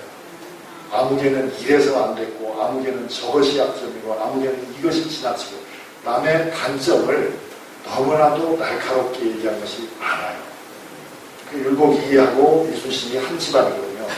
그래서 이 집안 사람들이 원래 그런지 그건 잘 모르겠지만 가풍이 원래 그런지 모르겠는데 머리가 좋은 것은 알겠는데 또 마음도 따뜻한 것도 내가 이해를 하겠는데 그런데 어찌 보면은 지나치게 까칠하지 않나 하는 그런 점이 있어 봅니다. 부하들을 아주 감싸고 이런 건 참 좋은데 그러면 좋은데 정확하게 하는 건 좋은데 너무나 남의 단점을 노골적으로 이렇게 지적하고 기록하고 이런 것들은 서구적으로는 서구에서는 용인되는 것이지만 우리 동아시아의 그 일반적인 리더하고는 좀 다른 것이라서 제가 보면서 좀 놀랐어요. 우리가 보통 그렇게 안 하잖아요. 우리가 좀 남이 뭘 좀 해도 좀 거시기 하고 넘어가지. 그걸 뭐 까릿까릿 뭐 쟤는 말이야 또 생각을 하더라도 그걸 표현을 안 하는데 이순신은 그거 다 적었거든요. 그래서 이순신의 그런 점은 읽는 사람에게는 속 시원하게 좋은데 야, 너 이래가지고 참 살기가 어렵겠다 하는 그런 생각이 들어요. 그래서 저는 이순신이 아마 노량해전에서 총알에 맞아 죽지 않았더라도 수명이 그렇게 길었을 것 같지는 않아요. 성격이 스트레스 체질이야. 그게 이제 율곡도 보면은 오래 살지 못했거든요. 그게 아마 율곡이 술을 많이 마셔서라기보다는 성격이 워낙 예민해서 그랬던 게 아닌가 싶어요. 그에 비해서 퇴계이황 같은 분은 퇴계이황의 문집이 이렇게 길지만 아무리 지켜봐도 퇴계이황이 다른 사람의 약점을 막 그렇게 노골적으로 공격한 거 한 개도 없거든요.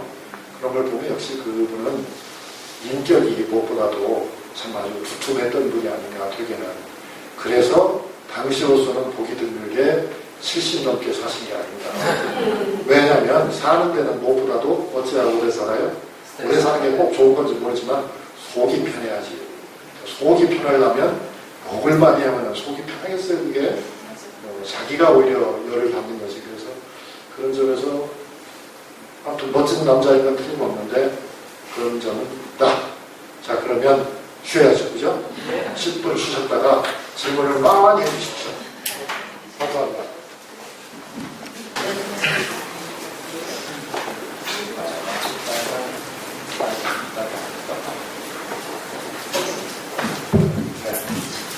저도 이제 앉아서 대답을 하겠습니다.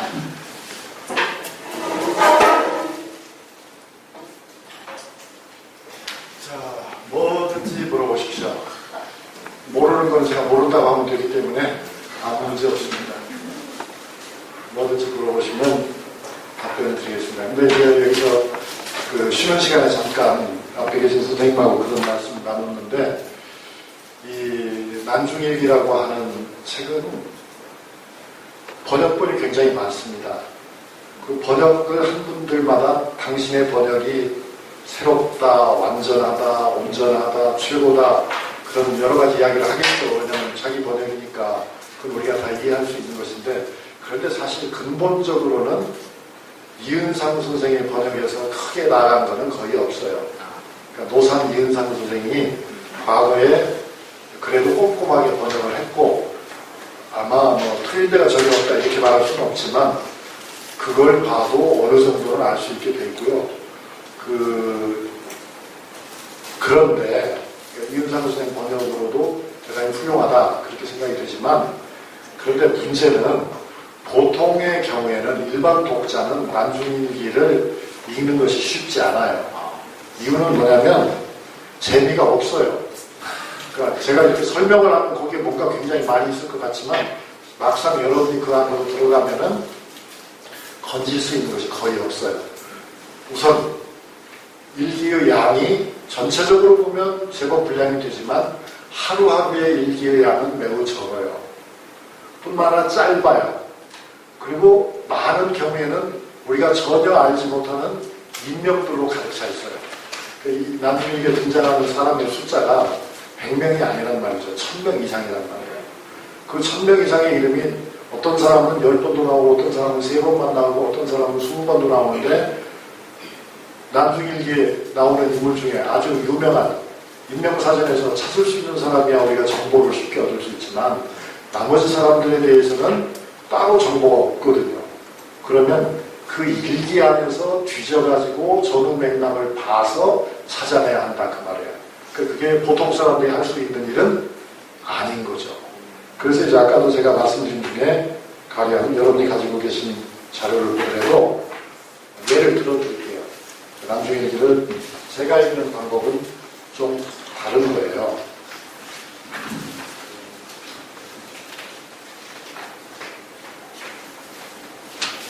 아까 청어 말씀을 드렸는데 사쪽에 보면 청어 그렇잖아요. 청어 해가지고 여러 사람 이름이 나오는데 1596년 2월 6일하고 1596년 2월 9일자를 보면은 한 사람의 이름이 두 번 같은 일에 나오고 있어요.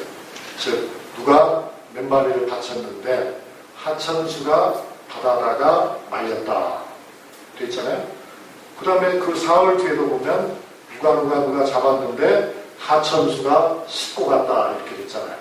그러면 저와 함께 읽을 때에는 하천수가 왜 씻고 갔는지를 알 수 있잖아요. 왜 씻고 갔어요? 말리려고 했죠. 그러니까 이 하천수라고 하는 사람이 청어 말리는 전문가라는 걸 우리가 알 수 있잖아요. 그런데 제가 아는 한에는 지금까지 이런 방식으로 남중일기를 읽은 사람이 한 명도 없어요.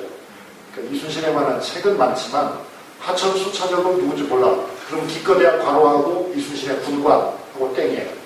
그래서 그건 우리한테 아무 설명이 안 되는 거예요. 이순신 군관이어서 어쩌다고 이 사람이 청어 말리는 전문가야. 이렇게 하면 얘기가 달라지는 거 아닙니까? 그렇잖아요. 그 다음에 이제 소금에 대해서도 보면은 소금을 만들기 위해서 그 아랫부분이 나오잖아요. 소금을 만들기 위해서 이순신은 소금이 군대에서 필요하기도 하고 소금이 돈이 되니까 소금을 만든 거예요. 소금을 만들기 위해서 가마솥을 따로 만들어요. 그 가마솥을 보세요. 1595년 5월 17일에 하나 부어서 만들었고 1595년 5월 19일에 또 하나를 부어서 만들었고 5월 24일에 또 하나를 만들었어요. 그러면 최소한 3개의 큰 가마솥이 있었다 하는 것을 우리가 알 수 있게 되는 거죠.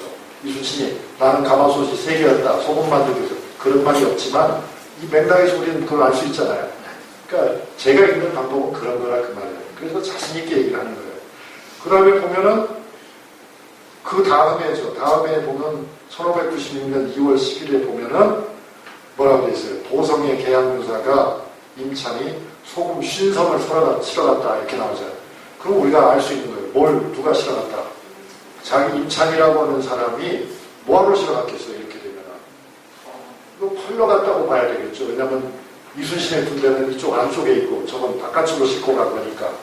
그러고 보면 벌써 그 사이에 창고에 적어도 50섬 이상의 소금이 지난 6개월 동안에 축적이 된 것을 알 수가 있는 거예요. 그럼 알 수 있죠. 그 다음에 1597년 10월 28일자를 보면은 소금밭에 서원 도결산이 큰 사슴을 잡아 바쳤다 그랬잖아요. 그 여기서 서원이라는 게 뭐냐면 회계 담당자라는 뜻이에요. 서원. 그러니까 이 소금을 그냥 취미 삼아 하는 것이 아니고 거기에 전문 회계꾼까지 붙여서 사무원까지 붙여서 본격적으로 재영업을 했다는 것을 짐작할 수가 있는 거죠. 그걸 모르고서 이 기사만 1597년 10월 28일자를 보면 사슴 잡은 것만 눈에 들어오지 제형 공장에 대해서는 정보가 안 들어온다 그 말이에요. 무슨 말인지 아시겠죠? 그게 이제 백순동식 입기다 그 말이에요. 그 다음에 뒤에 이제 거북설도 보면은 다 나와 있잖아요. 그러니까 2월 8일 날은 거북선에 쓸 돛배 29필을 팔았다. 나와 있잖아요. 그 다음에는 한 약 20일쯤 뒤에 가면 거북선에서 대포 쏘는 것도 시험했다. 이제 거북선이 다 지어졌다는 것을 알 수가 있잖아요. 근데 며칠 뒤에 보면은 비로소 배로 돛을 만들었다 그래서. 그러니까 이게 사람들이 그러면 거북선 얘기가 없이 그냥 비로소가 나오잖아요. 이놈의 돛이 어떻게 된 돛인가가 궁금한데 나는 짐작할 수가 있다 그 말이에요. 이제 거북선의 진수식을 하기 위해서 거북선의 돛을 만들었다. 이걸 알 수 있는 거잖아요. 그리고 이제 보면 거북선의 돛의 규모도 짐작할 수가 있죠. 29필을 가지고 있으니까 30필짜리는 아니라는 거죠. 그러면 돛의 크기가 나온다는 거죠. 그 다음에 이제 92년 4월 12일 사천포 해전에 관한 날짜는 없네요. 사천포 해전에 관한 걸 보면 거북함으로 하여금 돌진케 하고 천자, 진자, 총통을 연이어 쏘아대며 어쩌고저쩌고 해서 전적이 나와요. 근데 앞에서 보면은 시험한 데에는 거북선에 진자, 현자포를 쏘았다라고 했어요. 그럼 뭐가 없었어요? 천자가 없었죠. 그럼 천자는 아마 미리 가지고 있었던 화포일 수도 있다. 그렇게도 우리가 또 짐작을 할 수가 있는 거예요. 그리고 실제 무기로서 크게 위력을 발휘한 거는 천자와 진자 같은 대형 화포의 위력이 셌다. 이순신이 그렇게 보고 있다. 이렇게 판단이 되고 현자는 좀 작은 화포이기 때문에 효용력은 그렇게 별로 크지 않았다. 판단할 수 있죠. 그 다음에 1592년 9월쯤 보면은 이제 군관 이연양이라는 사람이 나오는데 이 사람이 뭘로 나와요? 귀선 돌격장이라고 되어 있어요. 이게 뭐냐면 거북선 돌격장이라 그 말이에요. 즉 거북선은 돌격대로 사용했다는 것을 분명히 알 수 있고 거기에는 전문가로 이연양이라는 사람이 배치가 됐다는 걸 보게 되는 거죠. 그러면 이제 그 다음 기록에서도 이연양이라는 사람이 뭘 하고 있는 거를 계속 찾아보면은 그러니까 난중일기 읽는 맛이 훨씬 더 늘어난다. 또 거북선이 만들어지기 전에는 이연양을 뭐한 사람인지도 그 일기에서 찾아보면은 또 알 수가 있다. 그 다음에 나중에 이순신장이 돌아가신 다음에 이연양은 어떻게 됐을까도 찾아볼 수 있는 거예요. 그러니까 일단 거북선 부대는 특수부대고 그것은 이연양이라고 하는 사람에게 책임을 맡기고 있었구나. 이걸 우리가 알게 되는 거죠. 아시겠죠? 네. 그런 식으로 이제 모든 것이 다 드러나는 거예요. 그 다음에 이제 그 쪽에 1592년 12월 10일 그러니까 제가 상당히 겉보기보다는 어떤 것 같아요? 꼼꼼하죠. 그렇게 하지 않으면은 자신있게 구체적인 지식을 알아낼 수가 없다. 꼼꼼해야 돼. 그러니까 거기에 보면은 무슨 어쩌고저쩌고에 나오는데 중간쯤에 보면 한척의 전선에 사부와 격군을 아울러서는 합쳐서요. 130여 명의 군사를 충당할 방법이 없어서 운운이 이렇게 나오고 있잖아요. 그걸 통해서 전선에 승선하는 기준 인원을 합쳐서 130으로 보고 있다는 거예요. 그런데 지금 해군 전문가들은 승선 인원을 막 300명 이렇게 잡고 있어요. 제가 보기엔 그거는 전혀 말도 안 되는 허풍선이 같은 이야기다. 그거예요. 수군의 규모가 그렇게 크지 않았다. 그걸 제가 추측으로서가 아니라 이런 기록을 통해서 이순신이 말하잖아요. 130명도 채우기 어렵다. 현실적으로. 그런데 어떻게 300명이라고 숫자가 하냐고요. 그래서 10번을 읽어도 소용이 없다는 얘기예요. 똑바로 읽지 않으면은 자기 멋대로 생각해가지고 배가 이렇게 크니까 이만큼은 들어가겠지라고 생각하면은 그거는 말도 안 된다. 그 다음에 또 뭐 이제 그런 것들이 굉장히 많지만은 그 아까 도양장 얘기가 나온 거 있죠. 도양장 얘기가 나온 것은 도양장에 몇 쪽에 있습니까? 3쪽에 있어요. 3쪽에 보면은 도양장에 전문가가 또 있다는 것도 우리가 알게 되는데 그 전문가의 이름도 알 수가 있어요. 그 전문가가 남중일기에서 제가 파악한 바로는 이기남이라고 하는 군관이에요. 그러니까 오늘날 장교들에게 병과가 있듯이 이순신의 장교들에게는 병과가 있었다. 너는 농업 담당, 너는 생선 말리는 것 담당, 너는 거북선 담당, 너는 배 만드는 것 담당. 그것만 한다는 뜻은 아니지만 그 일이 필요할 때는 꼭 그 사람을 썼던 그런 사람이 있어요. 그게 이제 거기에 보면은 3쪽이죠. 1595년 8월 13일자를 보면 뭐 어쩌고저쩌고 한 다음에 이제 복수라고 하는 사람이 아마 도양장의 인물인 것 같은데요. 이 사람이 이순신에게 밀고를 하는 거예요. 뭐라고 하냐면 둔전 치는 일에 이기남이 하는 짓이 괴상한 것이 많다고 이렇게 나왔어요. 그럼 여기서는 이기남이 어떤 사람인지 역할은 분명하지는 않고 유추할 수 있는 가능성은 있어요. 맞죠? 그런데 그 다음에 1597년 그로부터 2년이 지난 다음이잖아요. 5월 10일을 보면 저녁 나절에 이기남 기운이 와서 아래고 도양장으로 돌아간다고 했다 그랬어요. 그러니까 이 사람은 결국 도양장 사람이라는 걸 알 수 있죠. 도양장에서는 이 이기남이라고 하는 사람이 대단히 중요한 역할을 한 사람이다. 그리고 한때 이기남에 관한 이상한 소문이 있었다. 그 이상한 소문이란 건 뭐였겠습니까? 이제 우리가 부정이죠. 부정은 결국 분량을 도둑질해가지고 자기 사복을 채웠다는 그런 이야기였을 거예요. 그런데 우리가 거의 확신을 가지고 누구나 추정을 할 수 있잖아요. 그러나 처음에 이걸 봤을 때는 뭔지 모릅니다. 이기남이 농부인지 머슴인지 뭔지 모른다 이거예요. 근데 그게 아니라는 걸 알 수 있다. 그런 식으로도 이제 알 수 있고, 하여튼, 많은 것들을 그런 식으로 다 하나씩 찾아낼 수 있고요.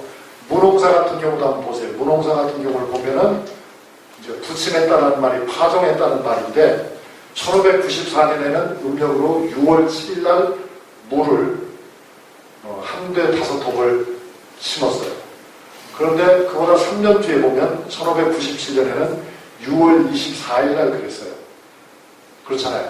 이게 양력으로 계산하면은 7월 24일에서 8월 6일 사이에요.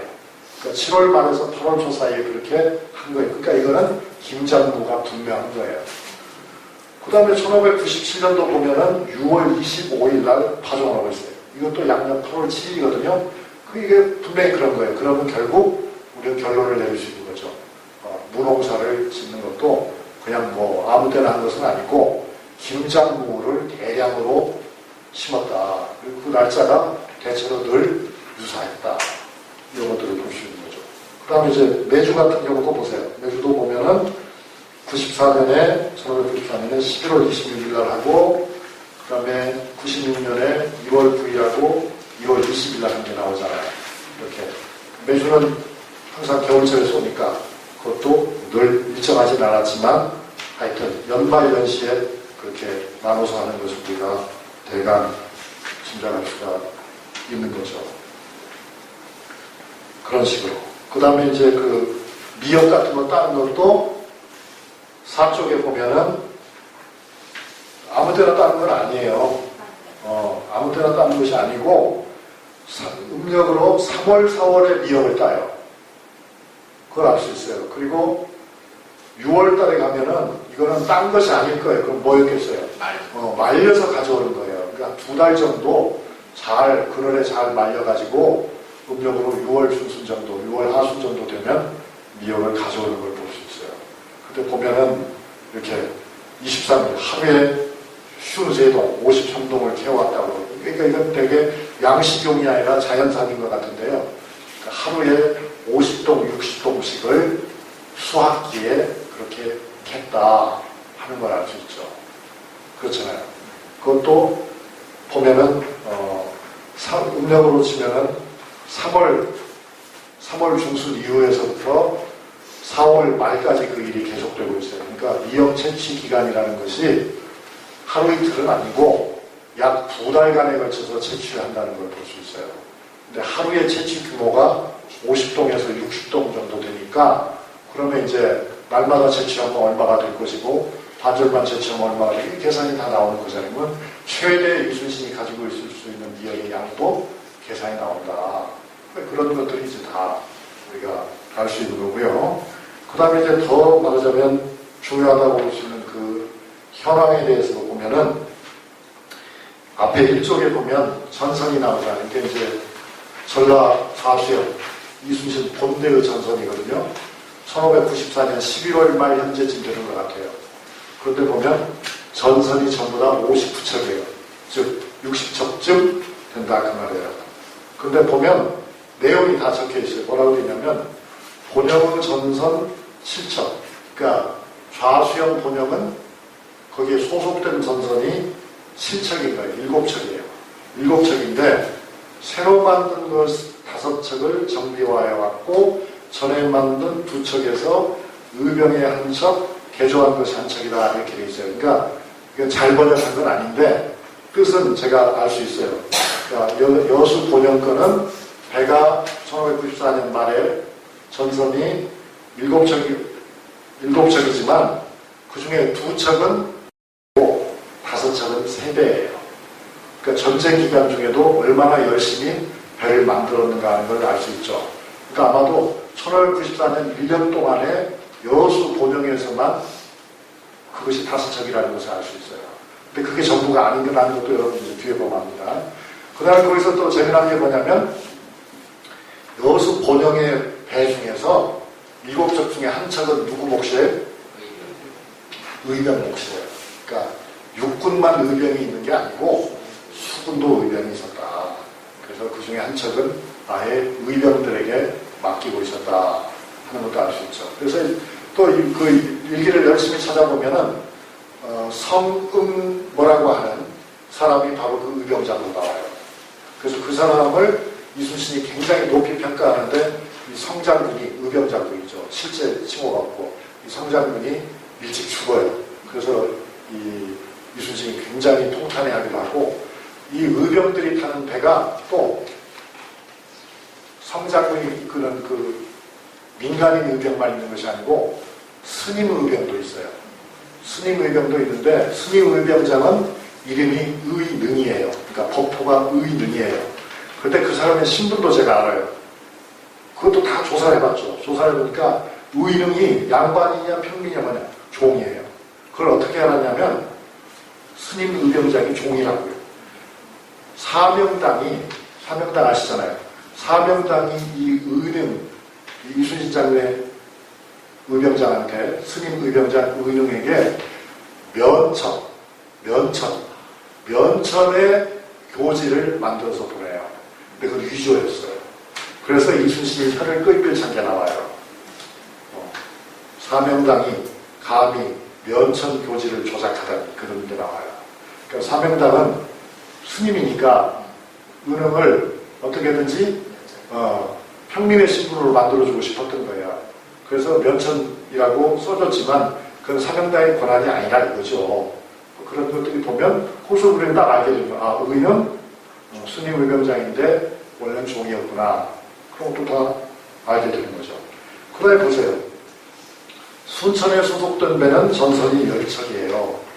10척인데 새로 만든 것이 3척이고 전에 만든 것이 1척이에요. 그러니까 원래 전에 거는 순천에 1척밖에 없어요. 그 다음에 본영의 배가 1척이에요. 즉 좌수행에서 가지고 있던 배 중에서 1척을 거기다 빌려준 거예요. 그리고는 방답의 배가 5척이에요. 그러니까 방답이라고 하는 말하자면 대대규모가 있는데 거기도 열심히 배를 만들어가지고 자기들 필요한 것 외에 다른 데다 지급을 했다는 걸 알 수 있어요. 그럼 이제 그런 식으로 보면 우리는 또 뭘 알게 되냐면 이순신의 휘하 부대 중에서 어느 부대가 비중이 있는 부대이고 어느 부대가 말하자면 짜가 부대인지를 알 수 있어요. 무슨 말인지 아시겠죠? 그 당장에 답이 나와요. 근데 그런 것들을 사실은 제가 아는 안에서 누구도 한 적이 없어. 그 사람들은 그냥 전체적인 숫자만 보고서 좋아한 거야. 이순신이 군대가 2만이었을까 3만이었을까 5만이었을까? 많으면 많을수록 좋겠지? 그렇게 생각하는 거예요. 그렇지만 그렇게 해가지고는 제대로 알 수가 없다. 근데 이렇게 딱 현미경을 들이대고 보면은 배가 60척에서 끝나는 것이 아니고 그 중에서도 사실은 본영에서 만든 배가 몇 척이고 세배가 얼마나 되고 이런 것들을 우리가 세부적으로 이해할 수가 있다. 그렇게 하면서 이제 왜 이순신에게 찾아오는 사람, 나중에 보면 거의 날마다 그 휘하 장수들이 찾아와요. 그런데 찾아오는 사람들 중에서 이순신이 좋아하는 사람이 있고 이순신이 싫어하는 사람이 있어요. 이순신은 아까 말씀드린 것처럼 일기에 그걸 쓰는 사람이에요. 그걸 보면 이런 실적하고 맞춰보면은 실적이 좋은 사람을 좋아해요. 실적이 나쁜 사람을 싫어해요. 그 다음에 나간 같은 데도 보세요. 3척밖에 안 돼요, 여기는. 그런데 그 군에서 새로 만든 것이 2척이고 전에 만든 것이 1척이고 본영에서 즉 좌석에서 준 배가 1척이고 그래서 거의 어디나 본영에서 준 배들이 있어요. 그게 바로 이순신의 힘인 거야. 너들 원래 넌 막 10척 가지고 있어야 되지만 네 능력이 이렇게 안 되잖아. 그 세 척은 내가 만들어 줄게. 이렇게 다 한 거예요. 그러니까 그 본영의 그런 능력이 대단하다 하는 것을 알 수 있어요. 그거는 전문적인 조선소가 없이는 불가능한 거죠. 그래서 제가 조사를 해보니까 그 전문적으로 그 조선소장, 이순신의 직할부대의 조선소장이 누구냐면 나대용이라고 하는 사람이에요. 나대용이라는 사람은 전라도 나주 사람이에요. 나주 사람이고 원래는 북과에 급제했었는데 벼슬은 신통치 못했어요. 그런데 전라도 나주에 살고 있는 이 나씨들이 좀 이상한 사람들이 많은가 봐요. 어떤 이상한 사람들이 많냐면은 자연과학적 관심이 큰 사람이 많나 봐요. 그래서 나대용과 나치용이라는 사람이 사촌간인데 이 사람들이 이순신이 부임하자 쫓아와가지고 제안을 한 거예요. 우리가 뭐 좀 하면 안 되겠습니까? 그래서 그래 한번 해봐. 할 수 있어? 잘하는데 됐다. 계속 해봐. 그렇게 하는 거예요. 그래서 이 사람들은 말하자면 현지 임관된 사람들, 현지 임관돼 가지고 나중에는 말하자면 함대장을 지내게 되는 사람들이죠. 그런 사람도 있고 그 다음에 이순신의 부하들 중에 조사를 해보면은 깡패 출신도 여러 개 있어요. 모르셨죠? 이순신의 부하 중에 제가 이름은 지금 생각이 안 나는데 조금 있으면 생각이 날지도 몰라요. 근데 그 사람은 어떻게 된 거냐면 이순신의 이제 부하들이 그러니까 역시 그 이순신이 사령관이니까 그 말하자면 작전 지역에서는 이순신의 부하들이 목에 힘 좀 주고 다녔을 거 아닙니까? 목에 힘을 주고 다니면서 동네 업계들하고 부딪혀요. 왜냐면 동네 업계들은 자기 세력권 하나에 무슨 장교들이 와가지고서 큰 소리치고 하는 것 보고 싶지 않잖아요. 그래서 싸움이 나요. 싸움이 나니까 이순신은 일단 처음에는 누구 편을 들겠어요? 자기 부하들 편을 들죠. 어깨 잡아와 이렇게 되는 거죠. 잡아왔는데 내가 이거 나중에 얘기해가지고 재구성해서 얘기하는 거예요. 어깨를 잡아와가지고 때렸죠. 넌 마 그렇게 하지 마. 이거 우리가 얼마나 지금 중요한 일을 하고 있는데 너 장교 계급 안 보여? 그렇게 한 거죠. 그런데 이 어깨가 이순신한테 대들어요. 부하 똑바로 관리하시고 이렇게 나오는 거야. 뭐야? 너 나한테 할 얘기 있어? 할 얘기 있다는 거예요. 해봐. 그 얘기를 하는 거예요. 제가 괜히 싸운 줄 아십니까? 당신 장교 관리 똑바로 하시고 얘들이 우리 동네 가서 얼마나 행패부린지 알아요? 이렇게 딱 나오는 거예요. 잠깐! 이렇게 딱 되는 거예요. 그래서 이순신이 다시 재조사를 하는 거예요. 이게 사정이 어떻게 된가. 보니까 이 어깨만이 맞는 거예요. 그래서 이제 어떻게 해요? 뒤집어요. 이 군관, 말하자면 중대장을 쪼이트 까는 거죠. 넌 마, 그렇게 민간에 가서 작패를 하고 네가 지금 대한민국 수군 해군 장교라고 하고 다닐 수 있어? 너 안 되겠다. 먹방에 좀 집어넣어야지. 그리고 너 보니까 좀 사내다운데 너 나랑 같이 할래? 이렇게 물어보는 거예요. 그 어깨가 뭐라고 있어요? 좋아요. 지금 요즘 별로 할 일 없는데. 그래서 그런 어깨들 중에도 평민이죠. 완전히. 그런 어깨들 중에도 현지에서 임관돼가지고 말하자면 함선장이 된 사람들이 여럿이에요. 이순신은 출신을 보지 않았어요. 이순신은 능력이 있는 사람이면 믿었어요. 그 믿을 수 있는 업적이 있는 사람이면 매우 사랑했어요. 그래서 이제 이순신의 부대가 굉장히 강한 부대가 되는 거예요. 그런 것도 있고, 그 다음에 이제 또 한 가지가 있는데, 그건 뭐냐면, 이순신이라는 사람이 참 재미있는 사람이라고 저는 생각하는데, 뭐냐면, 이 한산도에서 무과시험을 치릅니다. 원래 무과시험이라는 건 누가 치르는 거예요? 왕이 있는 조정에서 치르는 거잖아요. 또는 왕이 어느 지역을 방문했을 때 그 지역에서 임시시험을 칠 수도 있어요. 가령 천안아산 지역에 임금님이 내려오시면 여기서 과거시험 볼 수 있어요. 그런데 이순신이 서울에다가 모비를 해가지고 한산도에서 무과를 치르는 거예요. 그럼 한산도에서 무과 합격 누가 시켜줍니까? 이순신이 시켜주는 거죠. 몇 명이나 시켜줬는지도 난 알아요. 그럼 뭐냐면 몇 달 뒤에 서울에서 교지가 내려와요. 합격증이, 홍패가. 그게 900장이 내려왔어요. 그럼 몇 명을 시켰다는 얘기예요? 900명을 시켰다는 얘기예요. 그 말은 무슨 뜻인지 여러분 아시겠죠? 자기가 현지 임구하는 사람들도 다 정식 장교로 만들어준 거예요. 그 다음에 자기가 데리고 다니면서 수군으로서 열심히 일한 그런 천민이나 이런 사람들도 묵과시험에 합격시켜가지고 양민으로 만들어준 거예요. 그런 것들이 다 이순신의 인사정책인 거예요. 막 다른 분들은 아무것도 못하는데 우리 굉장히 수군 잘하고 있잖아. 그러면 내가 그 정도 책임져 줘야 되는 거 아니야? 너 장교 변신해. 너 이제 평민해. 그러려면 좀 필요하지? 좀은 내가 만들어 줄 테니까 한번 해봐. 이건 뭐 한두 명이 아니다. 너들 중에 900명은 내가 살려준다. 딱 하는 거죠. 그러니까 이런 것들이 이제 나중에 이순신이 서울로 들어가서 죽을똥설똥하게 될 때에 임금님이 화를 내게 되면 자기가 허락했지만 화를 내는 거죠. 너는 조정을 깔봤어. 조정이 할 수 있는 묵과시험을 네가 감히 실시했지. 그리고 네 맘대로 합격자를 정했지. 그렇게. 물론 이순신에게는 다 기준이 있었을 겁니다. 이 사람은 그렇게 기준이 없는 사람은 절대 아니에요. 그러니까 활을 5번 쏴가지고 4번은 맞춰야 한다 하면 하여튼 4번을 맞게 연습을 시켜서 어떻게든 할 사람이지 활을 쏘지도 않았는데 4번 맞았다고 해서 죽거나 그러지는 않았을 거예요, 분명히. 그러니까 그런 점에서 이순신은 자기는 당당한 거죠.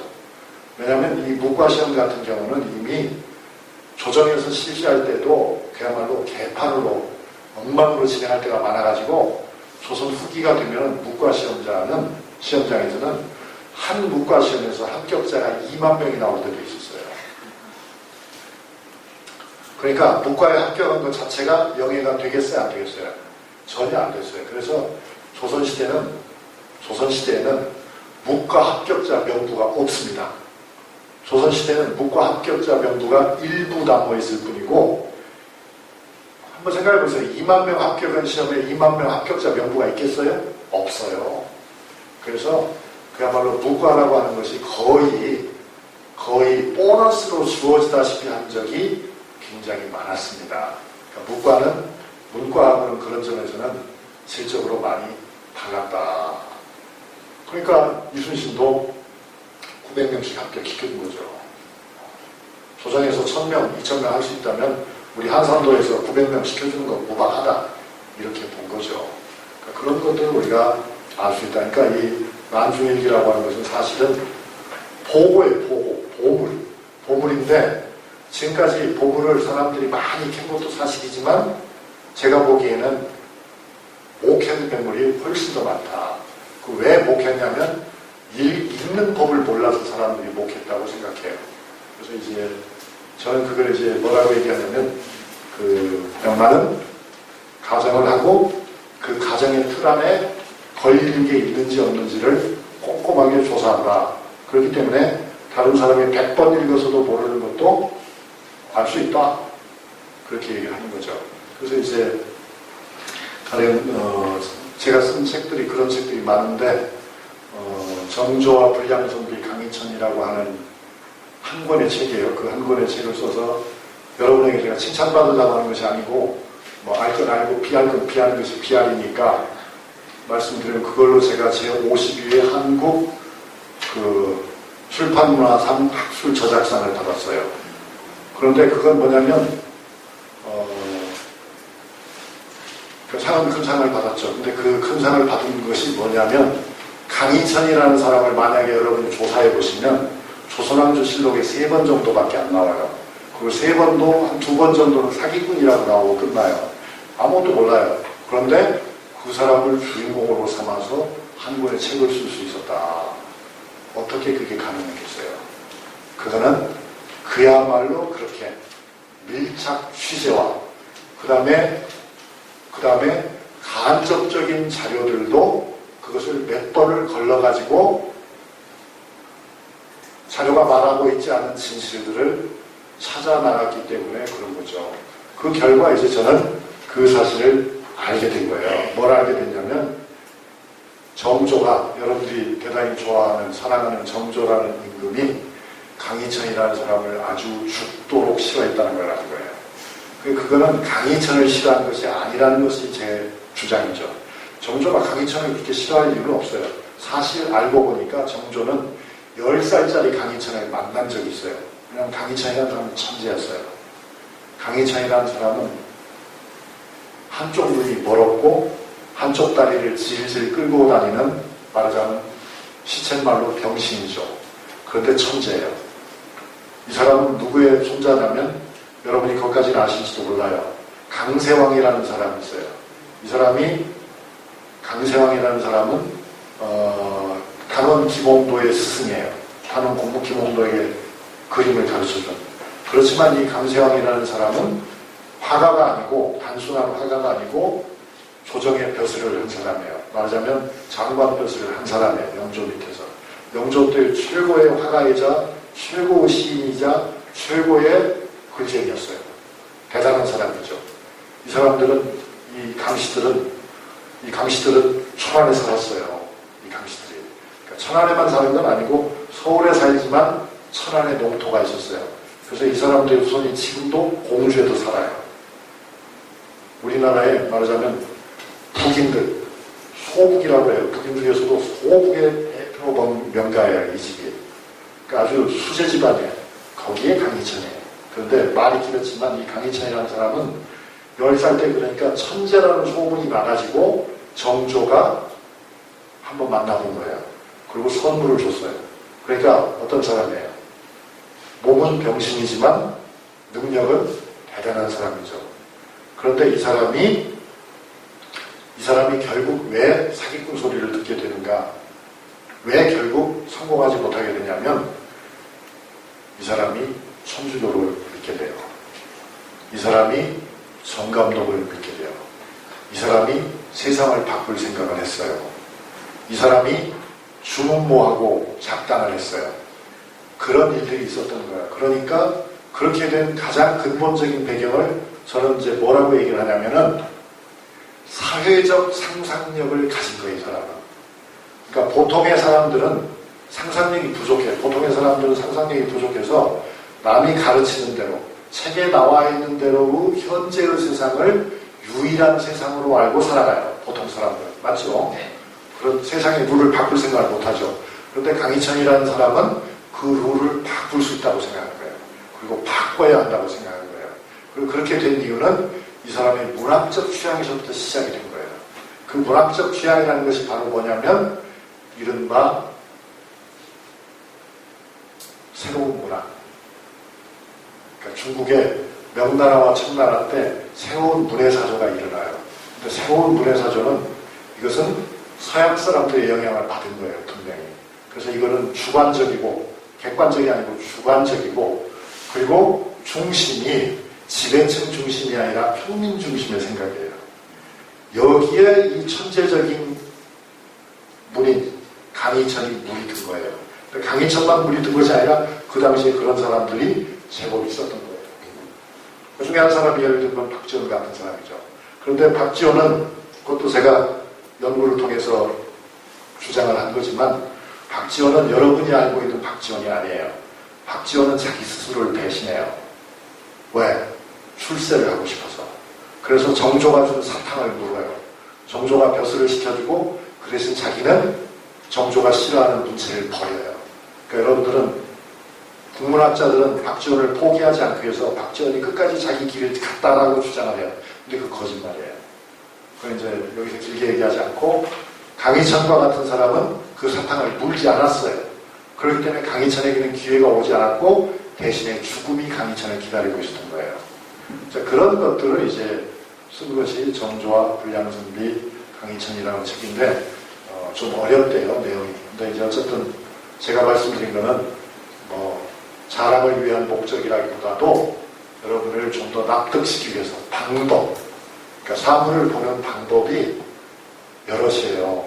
그거는 조선일보를 보고서 조선일보만 보고 그 채널 A만 들어가지고 세상을 이해하는 것과 반성적으로, 비판적으로 여러분이 재구성해가지고 세상을 보는 것은 완전히 다른 세상이 될 수도 있어요. 어떤 걸 하라고 제가 여러분을 권고하진 않아요. 그건 여러분이 알아서 하시는 거니까. 그런데 아무튼 그렇게 다르다는 거예요. 그래서 저는 그거를 언제 그런 것을 알았냐면 1980년대 아직 이 머리가 하얗지 않고 시커맸을 때 1980년쯤 뭐 하셨어요? 1980년대 태어나지 않은 분도 계신가요? 뭐 하셨더니 그래도 대부분 태어나셨을 것 같은데 대학 졸업. 그때 이제 그럼 이제 저하고 비슷한 세대잖아요. 그래서 제가 그 유학을 갔는데 독일에 유학을 갔는데 저한테 아주 쇼킹한 건 뭐였냐면 독일의 시골 대학인데 독일은 다 대학이 시골에 있습니다. 몇 개를 빼놓고는. 그런데 도서관에 가보니까 신문이 그렇게 많아요. 그 독일 대학인데 아직 독일말을 썩 잘 못하잖아요. 지금 유학한 지 처음이라. 보니까 이제 아무래도 영어가 익숙하니까 영어를 보고 있는데 영자 신문도 그렇게 많더라고요. 그러니까 독일에서 나온 영자 신문이 아니라 무슨 워싱턴 포스트, 무슨 런던 타임즈, 뉴욕 타임즈, 뭐 헤럴드 다 있는 거예요. 그래서 신문을 1시간 정도를 꼼꼼히 읽는 거예요, 제가. 근데 신문을 어떤 방식으로 읽냐면 무조건 이렇게 휙휙 넘기는 게 아니고 대개 한국 유학생들 신문을 읽는 방법을 보니까 그 사람들은 다 똑같더라고요. 뭐겠어요? 그 사람들은 한국 관련 기사만 읽더라고요. 한국의 민주화 문제가 있으니까. 그래서 주로 외신은 보지도 않고 우리끼리 돈 모아가지고 무슨 동아일보나 한겨레 신문이나 구독해가지고 그것만 열심히 읽더라고요. 나는 그렇게 하지 않고 서양 신문에서 같은 날 탑 기사를 뭘 하는가, 그거 첫 번째 사설이 무엇인가, 그 사설의 주제가 같으면은 신문사마다 그거를 같은 논조로 말을 하는가 다른 논조로 말하는가, 거기에 나는 초점을 뒀어. 다른 건 보지도 않았어요. 그러면서 깨쳤어요. 뭘 깨쳤냐면 이 세상에 사실이 없다는 것을 알았어요. 이 세상에 사실은 없어요. 여러분 다 사실을 말하지만 난 사실을 말하지 않아요. 사실은 없어요. 그럼 뭐가 있어요? 해석이 있을 뿐이에요. 사실이 없어요. 그러니까 미국이 가령 아프간에 군대를 보냈다. 미국 정부를 두둔하는 쪽에서 보면은 아프간에 군대가 가야 할 특별한 이유가 있어요. 그렇지만 그 파병을 반대하는 사람들이 봤을 때는 그것은 있을 수 없는 비인도적인 행위인 거예요. 무슨 말씀인지 아시겠죠? 그러면서 확실하게 알았어요. 뭐를? 관점이라고 하는 것이 사실은 사실보다 더 중요하다. 사실에. 말이 됩니까? 네. 관점이 중요하지 사실은 없다. 사실은 우리가 사실이라고 말하는 것들은 실은 재구성이다. 관점에 의해서 재구성된 것이지 사실 그 자체는 존재하지 않는다. 그거예요. 그래 놓고 보니까 이제 글을 쓸 수 있을 것 같은 생각이 든 거예요. 내가 지금 어디 서 있는가를 먼저 알아야 되니까 내가 이 사물을 볼 적에 누구 입장에서 어떻게 보기를 원하고 있는가. 근데 대개 사람들은 그런 생각을 안 해요. 왜 안 하는지 알죠? 자기가 가지고 있는 생각이 유일한 생각이라고 생각하기 때문에, 그리고 자기가 생각하는 것이 가장 합리적인 거라고 생각하기 때문에 그 생각을 안 하는 거예요. 그런데 그게 사실은 트릭이 있는 거예요. 자기의 생각이라고 우리가 믿고 있는 것은 대개의 경우는 우리 자신의 생각이 아니에요. 그럼 뭐예요? 우리에게 알게 모르게 다른 사람이 주입한 것들이에요. 그걸 우리는 우리 생각이라고 생각할 때가 많아요. 그래서 그렇게 딱 멈춰놓고 그걸 하나씩 뜯어내기 시작하면은 그때부터는 이야기가 달라진다. 그러니까 강희천을 실록에서 깡패, 도둑놈, 사기꾼이라고 쓰면 대개의 역사학자들은 강희천에 대해서 관심이 없어요. 그리고 그 사람들은 그게 깡패고 사기꾼이라고 생각을 해요. 그런데 백승정이는 그렇게 생각하지 않았다. 이거 봐라. 정조가 강희천을 사기꾼이라고 했어. 그런데 조사를 해보니까 10살 때 강희천을 만나가지고 상 준 일이 있어. 앞뒤가 안 맞잖아요. 10살 때 자기가 만나서 왕이 상을 준 천재를 30살이 됐을 때 사기꾼이라고 했다. 만약에 그것이 사기라면 그건 보통 사기가 아닌 거죠. 그건 보통 사기가 아닌 거죠. 그래서 이제 제가 얘기할 때 뭐냐면 이것은 이데올로기 충돌이라는 거죠. 사실은 정조와, 정조는 굉장히 큰 힘을 가진 사람이잖아요. 왕이니까 큰 큰 힘을 가진 정조와 정조가 죽으라면 죽을 수밖에 없는 강희천이 실은 싸웠던 거죠. 만나서 싸운 게 아니죠. 사상전을 핀 거죠. 그러니까 거기서 포지션이 분명히 드러난 거죠. 정조는 성리학을 지키는 입장에서 강희천을 본 거예요. 그러니까 성리학을 지키는 기득권자의 입장에서 강희천을 보니까 강희천은 아주 위험한 사람이었던 거죠. 그래서 이 위험한 사람을 사기꾼으로 규정하는 거죠. 당연한 거죠. 그런 거예요. 그러니까 이순신의 문제도 우리 주제는 이순신이니까 마찬가지라는 거죠. 사람들은 이순신을 늘 성웅이라고 말하는데 익숙해요. 실제로 그는 성웅이긴 해요. 하지만 그가 어떻게 이겼느냐를 보면은 그의 군사 전략만으로 이긴 것은 결코 아니라는 거죠. 그럴 때 우리가 잘 생각해 봐야 되는 것은 과연 그 7년 동안에 이순신에게 조정은 무엇을 해줬는가를 한번 보자 이거예요. 조정은 이순신에게 몇 번에 걸쳐서 벼슬을 높여줬지만 월급을 더 주지는 않았어요. 월급을 준 적도 없어요. 그리고 조정은 계속해서 편지를 보내가 이순신에게 이것을 하라 저것을 하라고 했어요. 이순신이 쓴 글에 보면은 심지어는 수군에게 당연히 갈 몫인 군량이나 수군이 가지고 있는 전투 장비조차도 육군으로 뺏어가는 경우가 많았어요. 그러니까 지원이 아니라 방해를 받을 때가 많았던 거예요. 그럼에도 불구하고 이순신이 만약에 성웅이라면 성웅의 의미는 어디 있냐면 저 같았으면은 어떻게 했을 것 같아요? 포기했을 거예요. 야, 더러워서 못해 먹겠다. 너들 잘 먹고 잘 살아라. 난 아산 가서 농사 짓고 살란다. 나 부르지도 마. 나 아파서 못 가거든. 그렇게 하고 갈 수도 있다 이겁니다. 그런데 이순신은 그런 사람이 아니었다는 거죠. 불평을 하고 상관을 욕을 하긴 했지만은 그것은 이순신을 말할 때 큰 요소는 아니라고 난 봐요. 아주 큰 건 뭐냐면 이순신은 그렇게 불평을 하고 뭘 하지만 자기 임무로 받아들여. 무엇을? 나라를 지키는 것을. 나라가 안 주는데도 나라를 지키는 것을 임무로 받아들여. 그것은 왜냐하면 이순신에게는 나라보다 더 소중한 것이 백성이기 때문에. 그러니까 거기서 명확하게 드러난 거예요. 이거는 보통의 장수가 아니다. 이 사람은 백성을 책임진 사람이다. 단순히 자기 목이 잘릴까 봐서 열심히 배 만든 사람이 아니다.